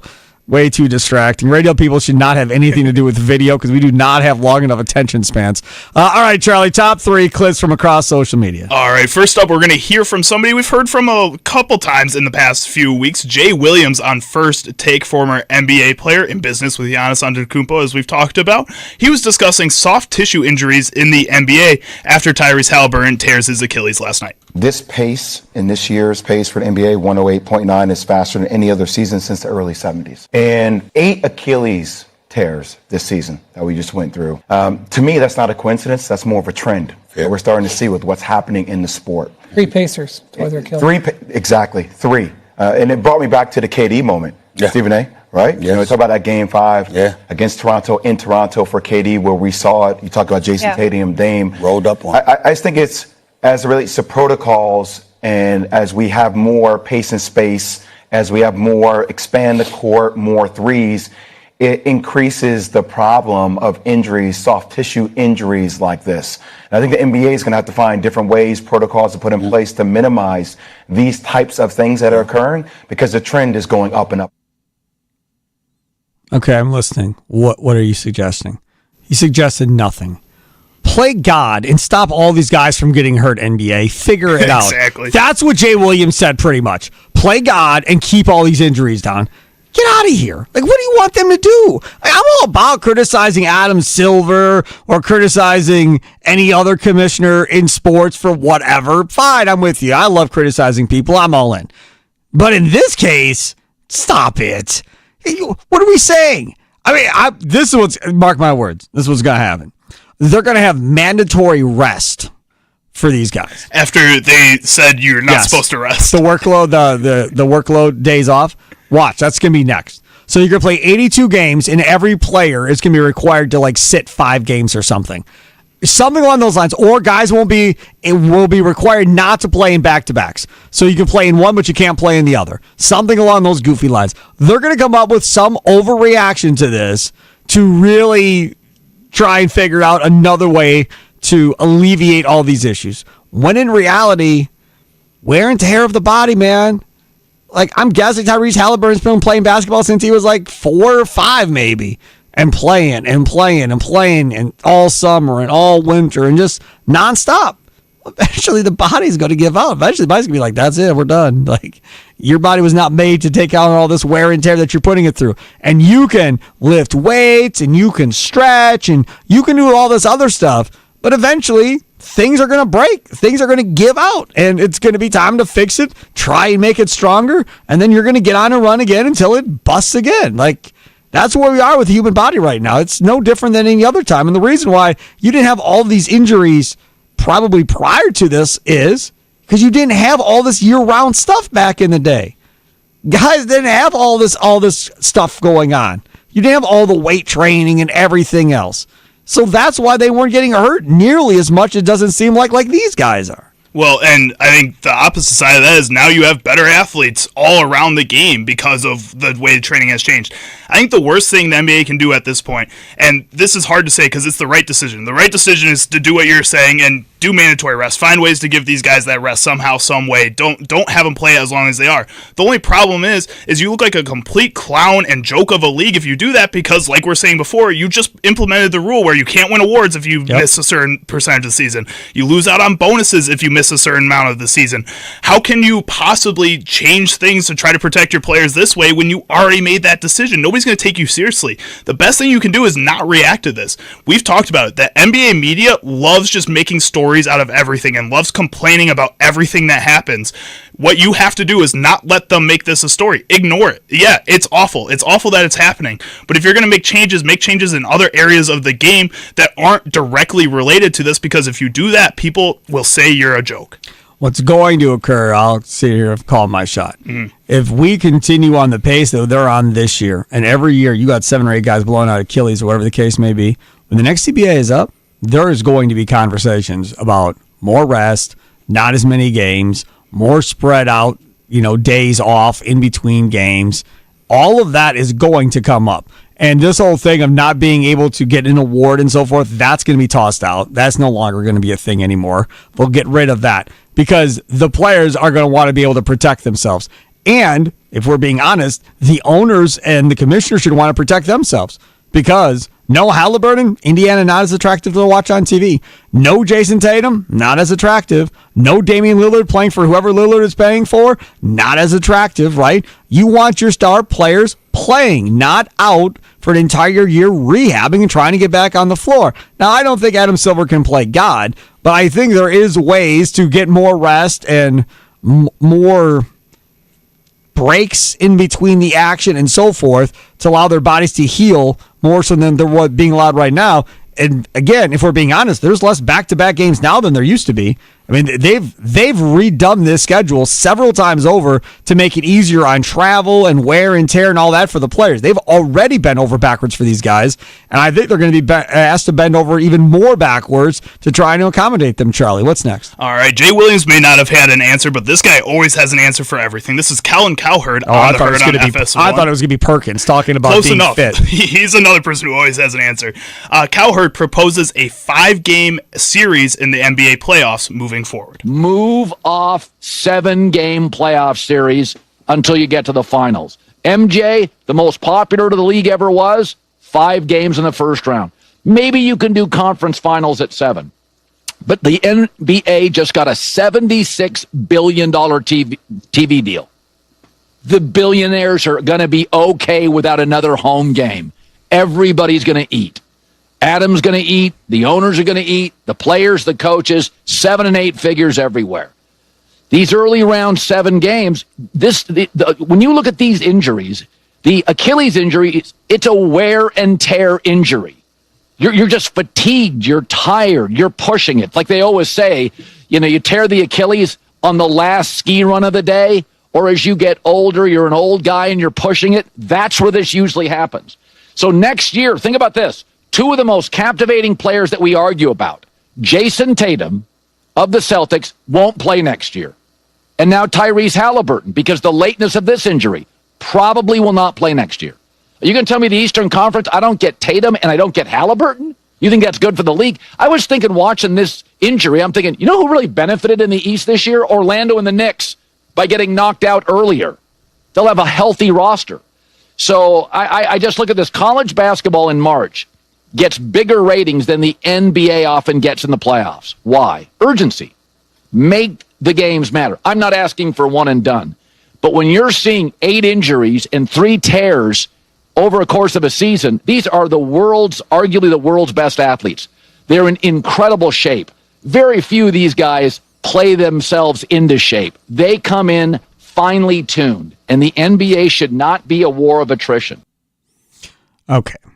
So if we're going to act like less games are better, and that's what Cowherd is saying, fine.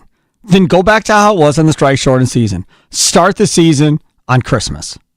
Have those be the first games of the season, and end the season at the same time. And instead of playing 82 games, play 50.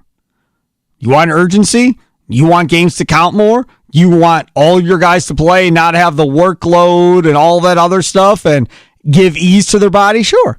And then go to them and say, we're going to cut 30-some games off and we're going to take that many games off of your paychecks. Y'all good? And they're going to go, hell no. Okay, well, we tried. Y'all don't care about it as much as y'all say you do. All right, back to 82 games. See you guys in the season. That's it. Me personally, I wish that's how it was. I wish the season started on Christmas, and I wish the season ended when it did. And I wish football season, right, was left alone. I'm fine with that. Baseball season shouldn't start until the beginning of May.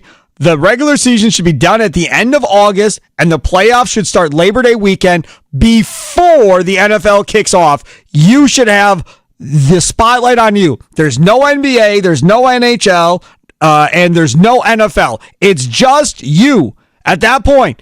And Labor Day weekend, 3-day weekend. Start the playoffs Labor Day weekend. Have the World Series play by the end of September. You're not playing in snow anymore in the World Series and all that other nonsense.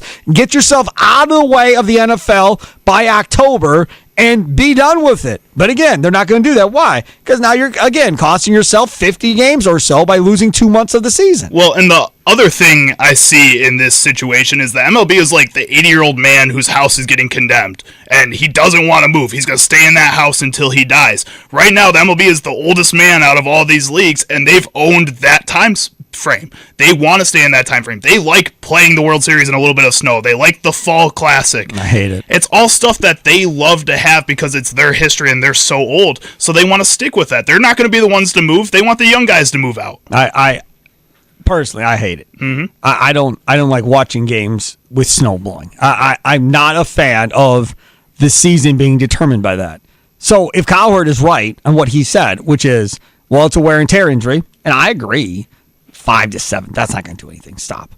Like that's just ridiculous. That's just nitpicking and acting like that. Those 2 games are going to save somebody. No, they're not. Yeah, this game maybe he doesn't get hurt in 7. He gets, he blows it in 5. Who knows? But no, you need more of a dramatic change than that if you're going to really try and stop this or slow it down, at least at this point. Was that 3 or was that 2? That was 2. All right, one more. All right, last up here, we're going to hear from John Smoltz on MLB on Fox, calling the New York Mets versus the Philadelphia Phillies. The Mets had some struggle at catcher, sending Francisco Alvarez down to the minor leagues, one of their top prospects. Again, John Smoltz, during that game, was complaining about modern catching training. Turner sees a skipper get away from Alvarez, and Kemp is going to come home to score. And it's a 3-1 Philadelphia lead. It is a wild pitch against Canning, but I feel like Alvarez has taken a lot of heat this week for some of his defense. I bet he wishes he could have snared this one. Well, I'm just telling you, it goes all the way back. Again, I hate to harp on it, but this is what they're asking catchers to do. They would rather have a framed pitch than a blocked ball. You can't do both. When you're on one knee, you're trying to frame a pitch. You can't slide to get your chest over the ball. There was no movement. It was like a first baseman trying to scoop a ball. It's one of the things that they measure now, and it's how they're teaching catching, so you got to live with it. Turner lifts it down the right field line, foul. That's one of the frustrating things for the Mets right now. Defensively, they haven't been as sharp this year as we saw last year. They've been very good against base stealers, much better this year than last, but they haven't been as good defensively, and about a league average defense in both percentage and efficiency. And then Alvarez has had some trouble framing. He's had trouble blocking, and he was unable to get this one. So here's what I'm talking about. If you got a pitch in the dirt, right, see how he doesn't even move? And he's trying to scoop that like a first baseman. There's no way that the probability of success is going to go up that way. You've got to be able to slide like a goalie, and you've got to smother it with your chest protector and an angle that drops the ball straight down in front of you. But because they want to frame the pitch, that's what happens. Okay. I agree. I don't understand, and I'm not a catcher, I don't understand why you can't frame a pitch being in the traditional catcher stance versus being on one knee. You still have the ability to move your hand and your arm to do whatever you would like, right? I mean, if you're in that crouching position, you can still move your hand left, right, center, up, down. I don't understand why you have to be on one knee in order to frame one way or the other. I do agree with Smoltz that I would love to see all catchers in general at all age levels go back to the way that it was, as far as, you be a wall, don't let anything get by you. I don't feel like that's even being said anymore. across any level. I think with pitch framing, it's not about just moving your hand. If you are just moving your hand, it's a lot easier as an umpire to see the upward motion and the downward motion, or the outward motion back to the inward motion. A lot of these guys are moving their entire bodies to change the viewpoint of that strike zone for the umpire. The umpire is relying a lot on these catchers to kind of set himself up as well in these situations. So when they're moving their whole body and they bring the whole body back in, the umpire is like unconsciously moving with him and moving with that strike zone. When it's just the glove, the umpire can see that a lot more, and it's not as effective. Now, the other big difference is that the ABS is coming, so pitch framing isn't really going to matter all that much. Yep. A lot of people are going to be arguing the pitches now and be winning those challenges and getting them back. This is something that I think needs to be changed. It is a skill that was useful for the past 10 seasons, but now with the way baseball is changing again, it's just falling out of practice, and a lot of coaches need to stop teaching it as much as they do. Charlie Hughes and C. Sparky Fifer with you here. Charlie's sounds of the day. Wade versus Diener is back for year number 3. Join NBA stars Dwayne Wade and Travis Diener on June 27th for the Champions for Literacy celebration as they make an impact in Milwaukee and at Marquette. Tickets on sale at wadeversusdiener.givesmart.com. wadeversusdiener.givesmart.com. Check us out on YouTube. We are there now as well, streaming live. All you have to do is go on YouTube, search at The Fan Milwaukee, at symbol The Fan Milwaukee, and you can check us out there. The Green and Gold update comes up next in the 4 o'clock hour. It's Wisconsin Sports Daily, served up by Wendy's, live from the 1250 AM at 105.7 FM The Fan Studios, powered by the Potawatomi Sportsbook. Sparky here.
Some shows talk about one team. Other shows barely talk sports. This show will talk Packers, Brewers, and Bucks every day. It's Wisconsin Sports Daily with Steve Sparky Fifer, served up by Wendy's on 1250 AM and 105.7 FM The Fan. Download the Wendy's app today.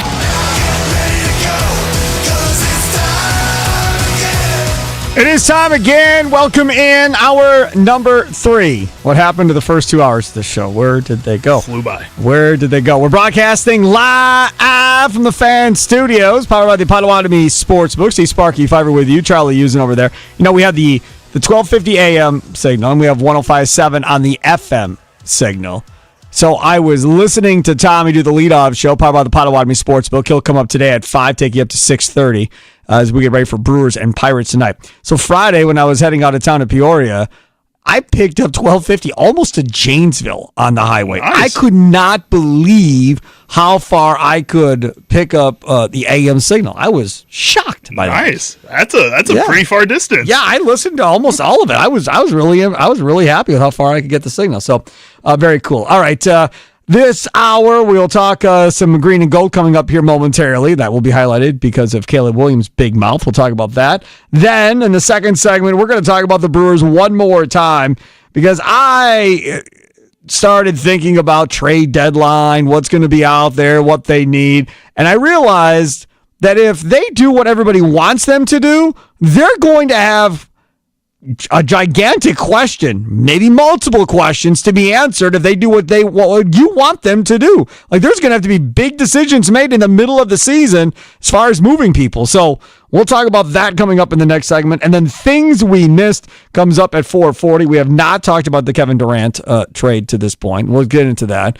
NBA TV ratings are out for the Game 7 of the finals and for the entire finals. We'll jump into some of that as well, amongst other things coming up at 4:40. But now, let's do this. It's time for your green and gold update on Wisconsin Sports Daily, powered by the Potawatomi Sportsbook on 1250 AM and 105.7 FM The Fan with Steve Sparky Fifer. All right, let's get to our green and gold update. Now, normally, this is a segment where we focus on the Green Bay Packers.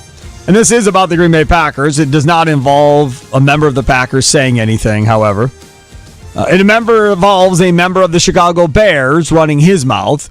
And this one here, he has not been bashful to run his mouth. If you remember when Caleb Williams was drafted, talking about the punter, don't worry, we're not going to use you a lot with me at quarterback. Remember that? Yeah, they used him a lot. A lot. Yeah. Caleb Williams looked pretty foolish for saying that.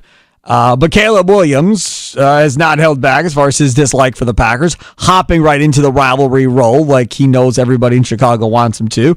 This was at Fanatics Fest, Caleb Williams. Green Bay, I mean, they suck, but it was after the game, after we won at Lambeau, 1-0 at Lambeau right now. So obviously trying to do the Lambeau Leap, and we actually tried to jump in the crowd where our fans were, and they start throwing everything at you, they push you off, and the Lambeau Leap, it's a real leap. It's not a little baby jump. You actually have to high jump basically, and then they're pushing you, mushing your face. I mean, that was probably that. So okay, Packer fans suck. Okay, good. This is the thing. How important is it that this Packer-Bears rivalry gets reignited here? Because I feel like the Bears specifically are really trying to get this thing going again, trash talking from their side. I don't feel like the Packers have talked a lot about the Chicago Bears, nor should they have had to talk much about the Chicago Bears when they're looking up at them in the standings. But I feel like the Bears, even though they didn't have a great season last year, still want to talk about the Packers because they beat them once. And, that's a big thing when they couldn't beat Aaron Rodgers at all. So that was a big moment for them. I personally think it would be huge for the NFL, huge for everybody involved, if this actually became a competitive rivalry again, where you didn't know who was going to win or lose going into every Packer-Bears game.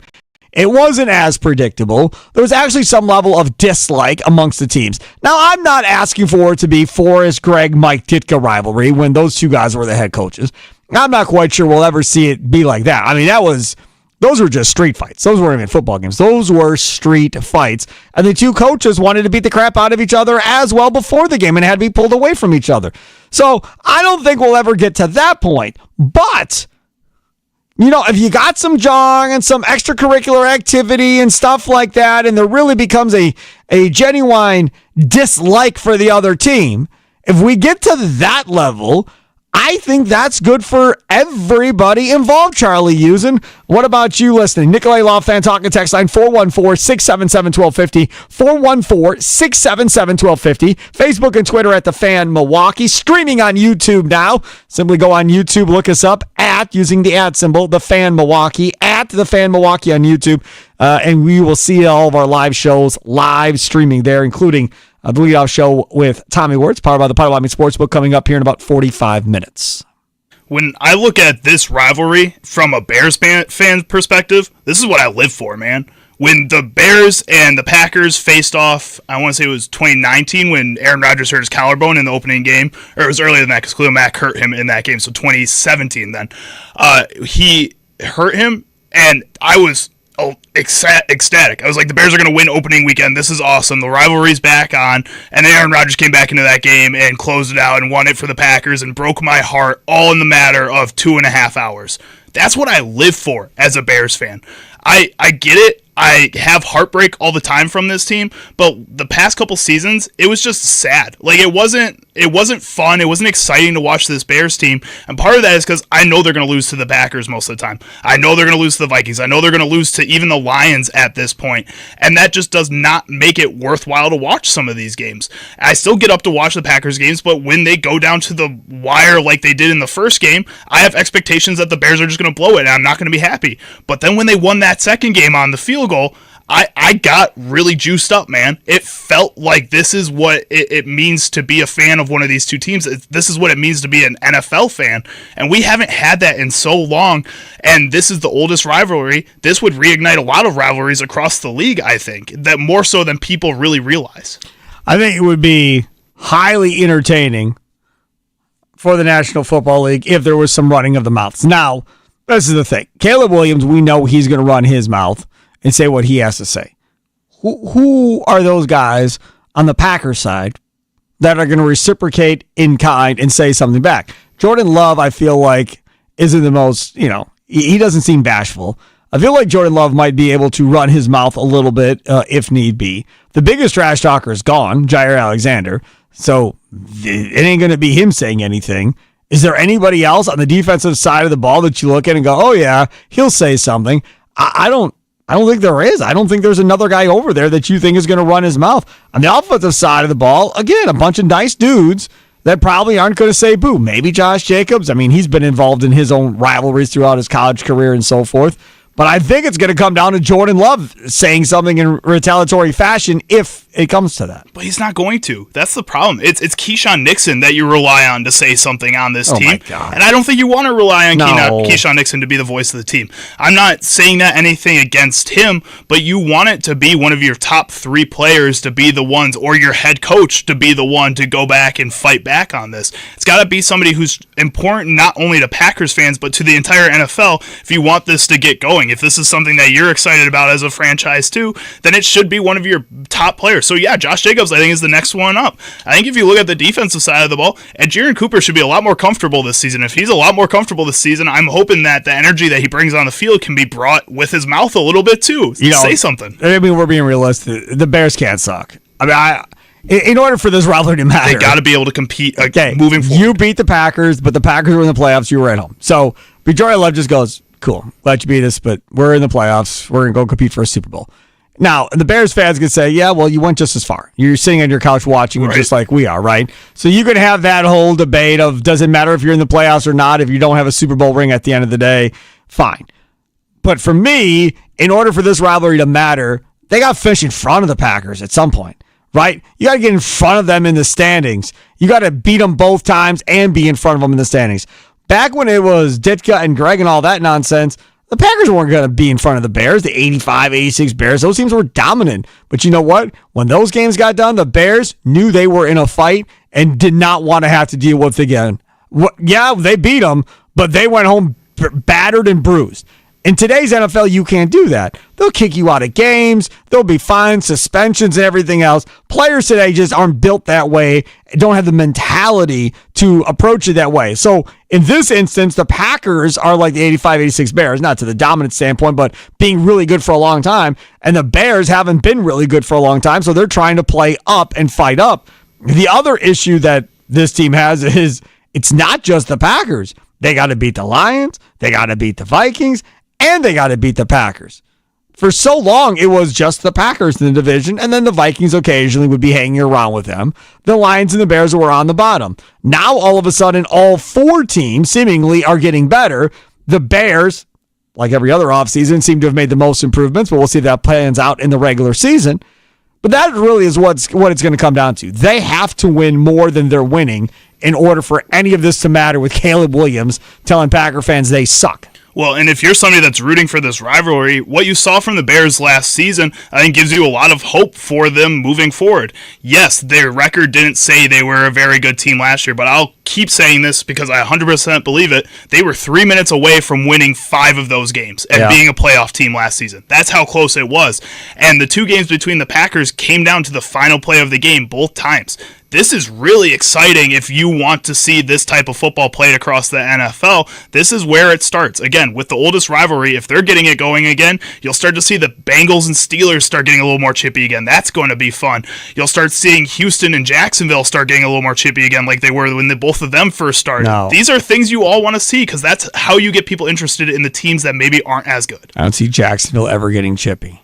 Oh, I don't know. Travis Hunter might. If people want to get in Travis Hunter's head, you might get like the Andre Johnson with the Titans cornerback where he's throwing his helmet all around and stuff. You might see that happen a little bit, and then maybe Travis Hunter won't be so nice anymore. And we'll see. Here's Charlie Hughes at Steve Sparky. Fifer with you. That's your Green and Gold update. Brought to you by the Potawatomi Sportsbook. Coming up in the next segment, we're going to get into the Brewers. 3.5 games out of first place. The Cubs get the Cardinals for 4 games here. The Brewers are at home against the Pirates for 3. The highlight game of this series, Mizorowski versus Skeens, coming up on Wednesday. We had Rick Schlesinger on earlier in the show, Brewers president of business operations. He said there's a chance that they have a sellout for that Wednesday afternoon game. That'd be pretty nuts. I might have to be there. Sparky might have Tommy Wirtz filling for me. You probably should tell Tommy. Well, he's listening, so I'm sure he's listening. He's probably on his way to the station right now. I'm just kidding, Tommy. To get ready to the off show. I don't take days off. Coming up next, if the best bat available in the next month or so here before the MLB trade deadline is a third baseman, which is a position we've all wanted filled for quite some time, right? If it ends up being a third baseman, what do you do with the rest of the infield? So let's say you get the power bat at third. Who's playing second? Who's playing short? Who's on the bench? That's my question for you. Feel free to answer. Nicolay Law, Fan Talk and Text Line, 414-677-1250, 414-677-1250. Facebook and Twitter at The Fan Milwaukee. It's Wisconsin Sports Daily. Served up by Wendy's. Live from the 1250 AM at 105.7 FM The Fan Studios. Powered by the Potawatomi Sportsbook. Time for your fan weather forecast. Brought to you by Utke Heating and Cooling. The forecast has changed. Ooh, exciting. Changed in the show. First of all, it's cooled down. Now we only have a real feel of 101. Woohoo! 93 degrees. What has changed, you ask? Now, looking at my hour by hour, 57% chance of thunderstorms in the 7 o'clock hour, a 70% chance of thunderstorms in the 8 o'clock hour, and by 9 o'clock, we're in the 70s. All right. It's a movie night for me tonight, so that's perfect. It works out great for us. A movie night? Yeah, we're going to go see a movie. Okay. Thunderstorms tomorrow. It looks like starting at like 11 a.m. and going until 2, 3 in the afternoon with some more thunderstorms after that based on the hour by hour. So now my rush to get home and cut the grass has just went up even more. So that's Good great. luck. Tomorrow, rain for most of the day, high of 82.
Welcome back. Wisconsin Sports Daily, served up by Wendy. Steve Sparky Fifer with you. Just told by Tommy Wirtz, Brandon Woodruff we will hear from today. Pat Murphy we will hear from today down at American Family Field. Stay tuned for the leadoff show, powered by the Potawatomi Sportsbook, 5 to 6:30 today, 90-minute edition today and tomorrow. Anytime there's a 6:30 start, Tommy goes for 90 minutes during the week. So 5 to 6:30 coming up. Both of those guys will be on the show. Looking forward to hearing from both of them. Okay, so Charlie Usen, we've been talking about the Brewers as they get ready to take on the Pirates tonight. Mizorowski Skeens Wednesday. If you want tickets, you better hurry up. As we said in the last segment, close to a sellout already. If the best bat available at the trade deadline for the Brewers, we're about a month away, is a third baseman because they need power. They got to have some power. What do you do with the rest of the infield? Right? So my buddy brought up Eugenio Suarez. Go trade for him from the D-back. You like Eugenio Suarez? I do. I think he's been one of the best players in baseball since last July. Okay. So let's say they trade for Eugenio Suarez. They go get him. Now you have a third baseman with some pop. Great. So now what happens at second base and shortstop? Or let's say they go get Colby Mayo from the Orioles. I don't think they will. But let's say they go get a prospect instead. Did you hear about Brock Wilken? I haven't. You didn't hear? I didn't.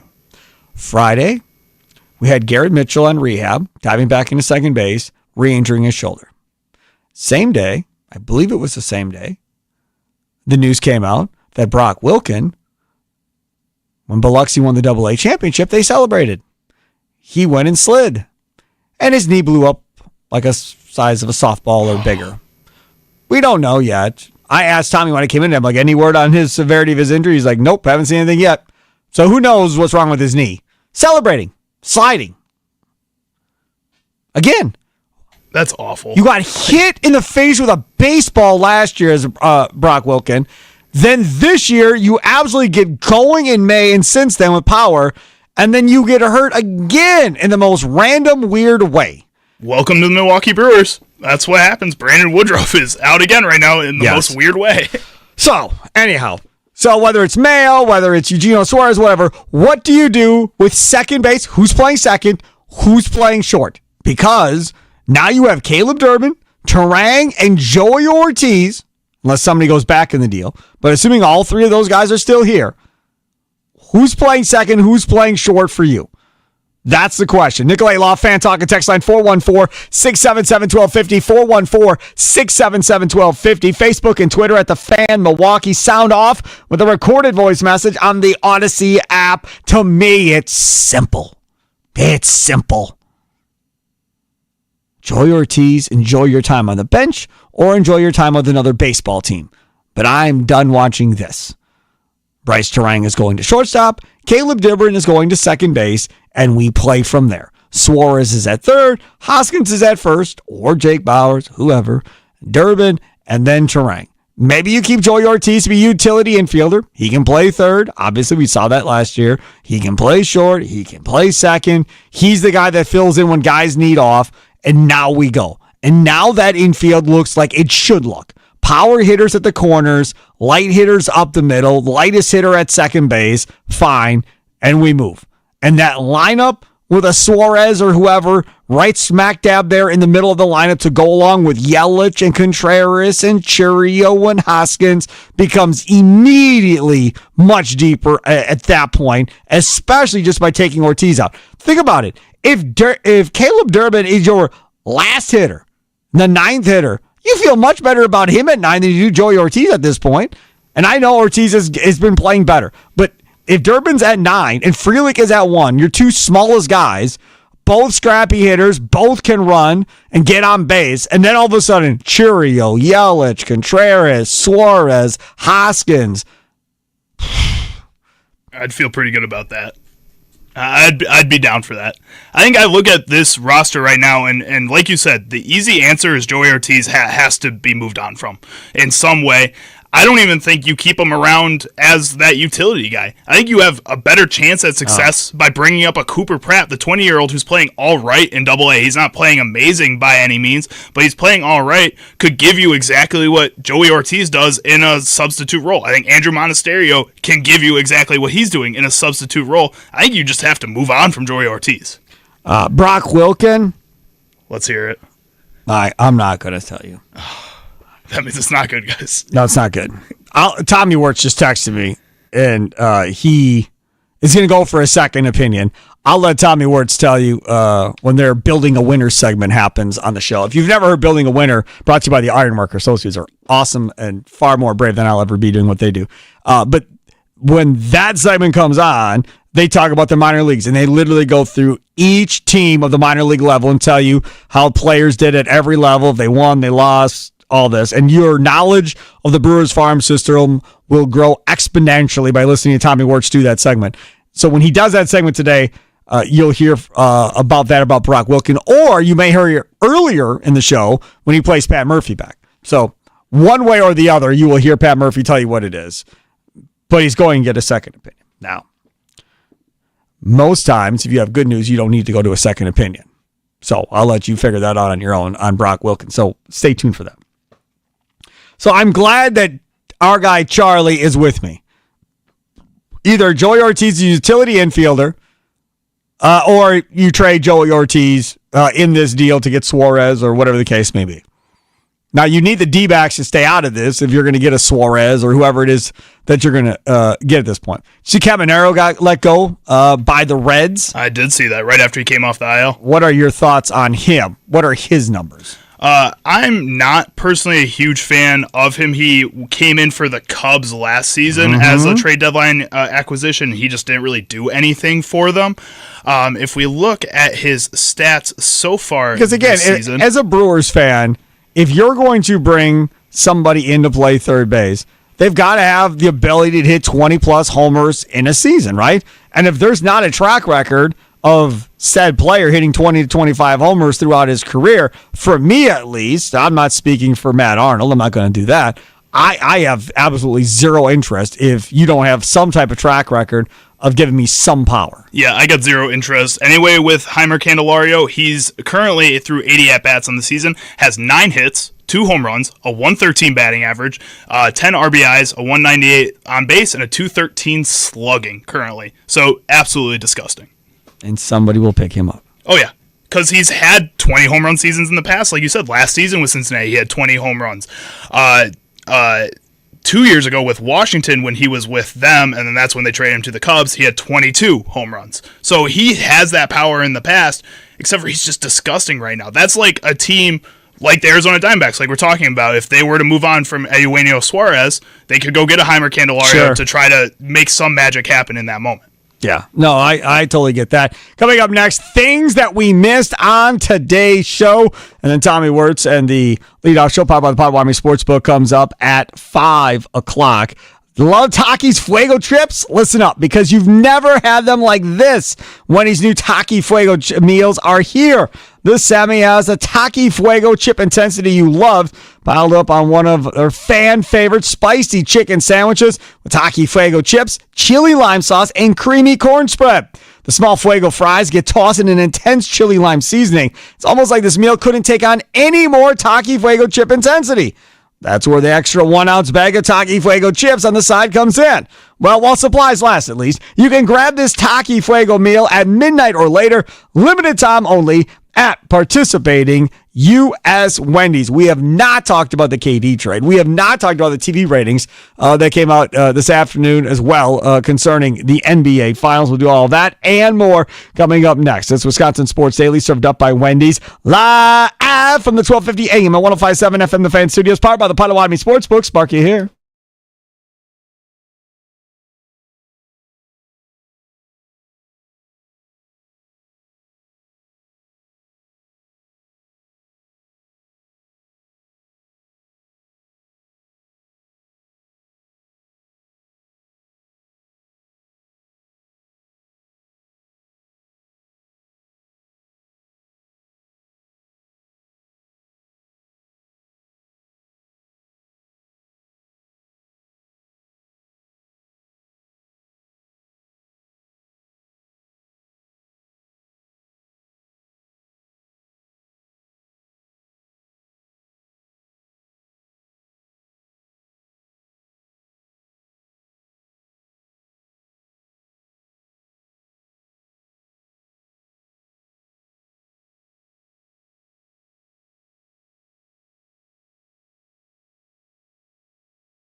Welcome in. It is Wisconsin Sports Daily, served up by Wendy's.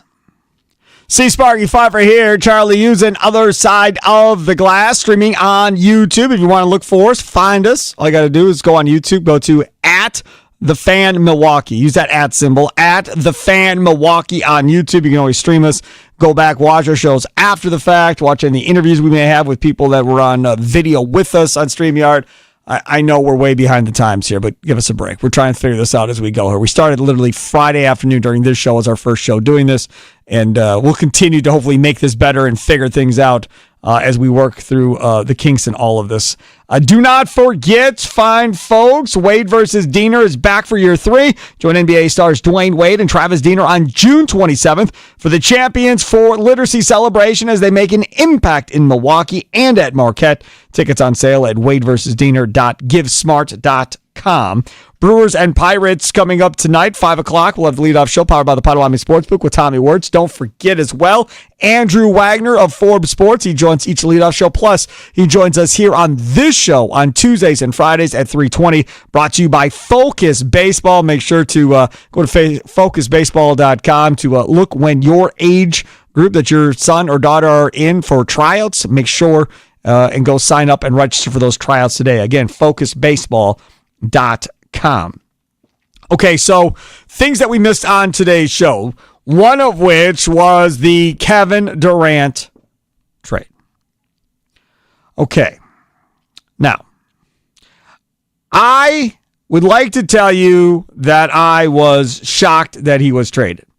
And I was shocked that he was traded. I was out of town for my kid's baseball tournament. My older one, the senior, called me. Did you hear about Durant? Did you hear about Durant? Did you hear about Durant? Not, hey, how you doing? How's Jax? Whatever. Nope. Hear about Durant? Hear about Durant? Hear about Durant? No, man, I didn't hear about Durant. I'm surrounded in baseball activity in the middle of nowhere, Illinois right now. I have no idea what is going on. So, he then tells me what all is going on.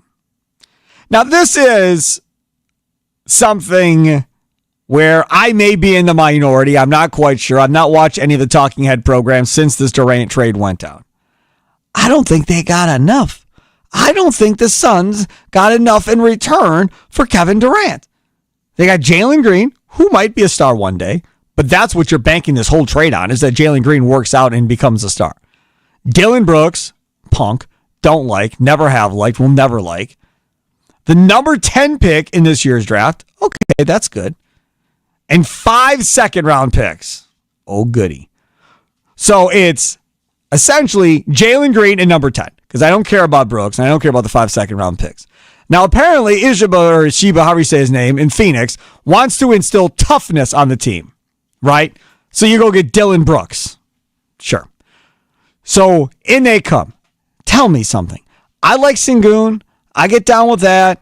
They got some nice players.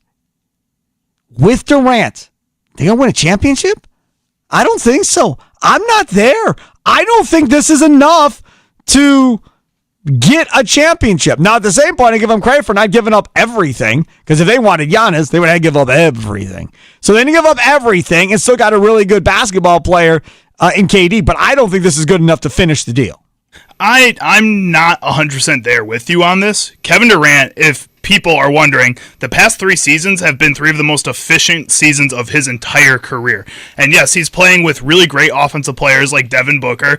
Bradley Beal, when he is on his game, can be a good player and a good offensive addition. He wasn't most of last year. No, he wasn't. But when you have guys around you that can help you be that efficient, I think that I'm more worried about the Suns in this situation losing a player like that, because when you make this decision to trade Kevin Durant for as little as you're saying, I agree with you.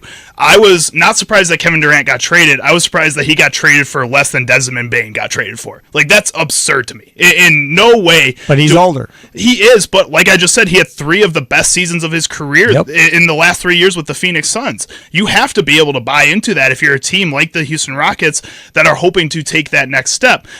I think a guy like Alperen Sengun is a player that helps KD stay as efficient. I think Fred VanVleet is a player that helps KD stay as efficient. I think this is a move that was really smart for the Houston Rockets. If I'm the Phoenix Suns, your plan right now is to get the second-round pick so you can be like Utah, so you can be like OKC and turn those second-round picks into first-round picks, protected first-round picks. Then you trade those protected first-round picks into unprotected first-round picks. And you're starting this whole rebuild now, but that also means that you're moving on from Bradley Beal. That also means you're probably going to be moving on from Devin Booker at some point here. These are huge decisions to make for a franchise that was really close just 4 years ago to an NBA title. This seems a little premature in my mind to be going through all of this. I think there was a lot of frustration. My thing on all of this is, how many guards do we want on one basketball team? I mean, that's what to me doesn't make any sense.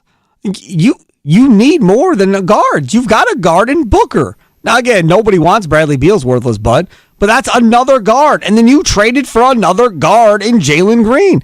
Jalen Green and Devin Booker, they going to play in the same backcourt? My issue with all of this originally was you didn't have a true point guard running the show in Phoenix. And I knew that was going to be an issue with Bud. And they didn't have one. They tried with Beal. That was a disaster. They never had a true ball handler. Now you're in this exact same position you were before. So I guess you could slide Booker to the 3, play Jalen Green at the 2, and then find a true guard. Maybe you go and try and find a way to get Drew Holiday in there. And it's Holiday, Booker, and Jalen Green. Those are your 3 guys. Dylan Brooks is your 4, I guess, at that point.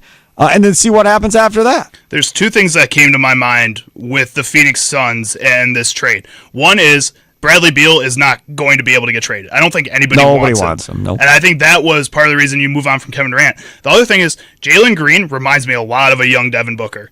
And what that tells me is that Devin Booker is going to be shopped this offseason. And a team like the Boston Celtics, who have a player like Jaylen Brown who's going to match a contract of a Devin Booker, plays a different position, and now you can throw a couple second-round picks towards the Boston Celtics, who would like to use those second-round picks a lot more than a team like the Phoenix Suns. Make a trade like that. That's going to be a pretty big deal, and the Boston Celtics still find a way to stay competitive.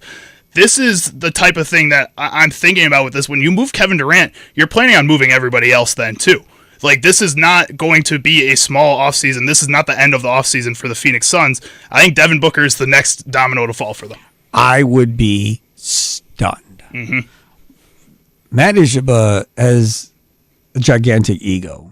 He's worth a ton of money. I don't feel like he will ever agree to a burn-it-down rebuild. It's just not. He'll just be like, I'll just spend more money. We'll fix it that way. So I don't think that's what's happening here. I think he's looking at this going, okay, I'm going to get a young guard that's going to be the next star to put with another young player in Booker. Those are going to be 2 of my guys going forward. Then I got to find a veteran point guard to go with those 2, and then find some type of big that can score with Dylan Brooks. That's what they're going to try and look for and get. Now, From a salary standpoint and everything else, you've got to avoid the second apron. You've got to do all these things in order to be able to even sign a free agent or trade for a free agent. So salaries matter in a huge way here as far as what you're going to be able to do. Now, if you were to tell me, hey, Jalen Green's not for long in Phoenix, they're going to turn around and swap him out again and send him out in another deal, would I be stunned by that? Nope. Would I be stunned if the Bucks were the team that would be interested in making a deal for a Jalen Green and getting something back in return? I would not be stunned by that at all. To give them a young star guard to build with Giannis and then hopefully continue building with and extending and keeping him here in Milwaukee. I think what I'm talking about, though, isn't a full rebuild for this Phoenix Suns team. If you're trading Devin Booker, it's a full rebuild. Not for Jaylen Brown, who is an all-star, all-NBA caliber player. And then Jalen Green, like I said, reminds me a lot of that young Devin Booker. And he's already played 2 years in the NBA. Devin Booker kind of took that next step in his 3rd year in the league and was able to put himself into one of the best scoring guards in the league. Yeah. I think this isn't a first-year rookie. This is a guy that you feel like is really close to breaking that mold that he's in right now. And if you feel like that and you go and trade a Devin Booker for a player that's at almost the same caliber as a Devin Booker, first of all, people underrate Devin Booker a ton. He is one of the top 15 players in the NBA. You have to recognize that when you make this trade too,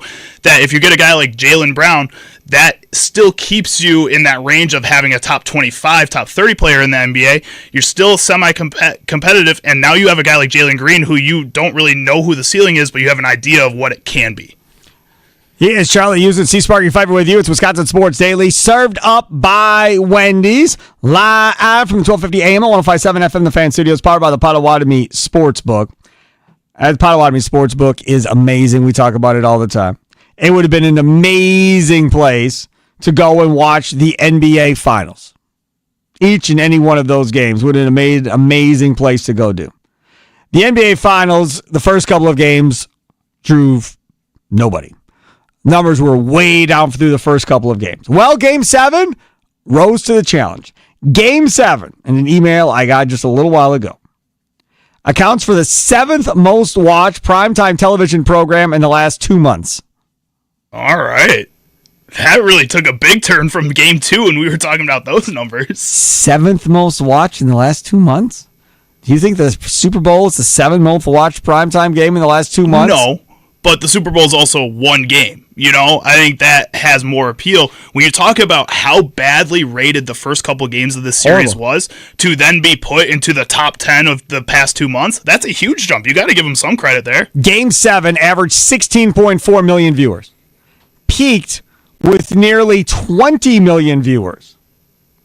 Full 2025 postseason across ABC and ESPN concluded, averaging more than 6 million viewers per game, up 10% versus last year. The game peaked with a 19.3 million viewers at 8:45 Central Time. All right. Wasn't that right around the time that Halliburton was out, and it was about the beginning to midway through the third quarter, somewhere in that area? Yep. Right. Let's see here. The full 2025 NBA postseason across ABC and ESPN averaged 6.12 million viewers per game, up 10% versus last year. That's playoffs and finals. The NBA generated a record 5 billion views and counting across all social media platforms during the NBA Finals, up 215% from last year on social media. All right. That's pretty good. Yeah, write a check to Halliburton. Listen, if we're going to talk about why people were tuning in for Game 7, this whole thing, you can tell me about, the MVP, SGA. Sure, I guess. There was probably some people.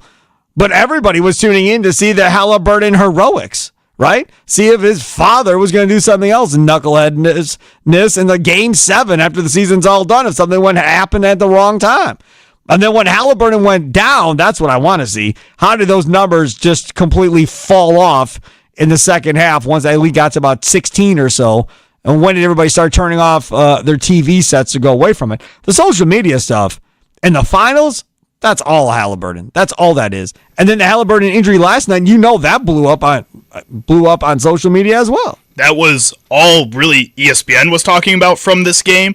I didn't get too many notifications about how the game was going. It was more so about Tyrese Halliburton going down. Can the Pacers figure it out without Tyrese Halliburton? What happens if Tyrese Halliburton plays this whole game? And you watch this game, the Pacers, yes, they lost. They didn't lose by a small margin, but they played hard, and they played hard throughout that whole game. There's other stories to talk about, and it's just Tyrese Halliburton for everybody else still. This is the other part about this that I'm interested in kind of seeing how this whole thing is going to play out. How much do you think they will discredit the Thunder for winning this thing because Halliburton didn't play in the second half? Because, the Bucks won a championship. People still talk about Durant and his shoe. Still, all these years later, right? They don't talk about Trae Young being hurt. They don't talk about Giannis being hurt in the Atlanta series, miraculously coming back from a hyperextended knee. They don't talk about Giannis dropping a 50-piece to win the finals. They talk about Durant and the Bucks got lucky, and if he's wearing this correct shoe size, that doesn't happen. That's a 3. They lose. They won't let it go. Will they let this go? Or will this be held against SGA? I think those conversations happen when you are the favorite and lose in that series or that round. I think in this, the Indiana Pacers, yes, they played hard. They felt like they had a real chance to win this NBA Finals if Tyrese Halliburton's playing. At the same time, before the finals even started, people were talking about how they even had a chance in the first place. I think SGA will get more of the flowers in history. Did you see McConnell after the game? I did. Push away the reporter. Well, yeah. So he was heartbroken. Then you had Caruso.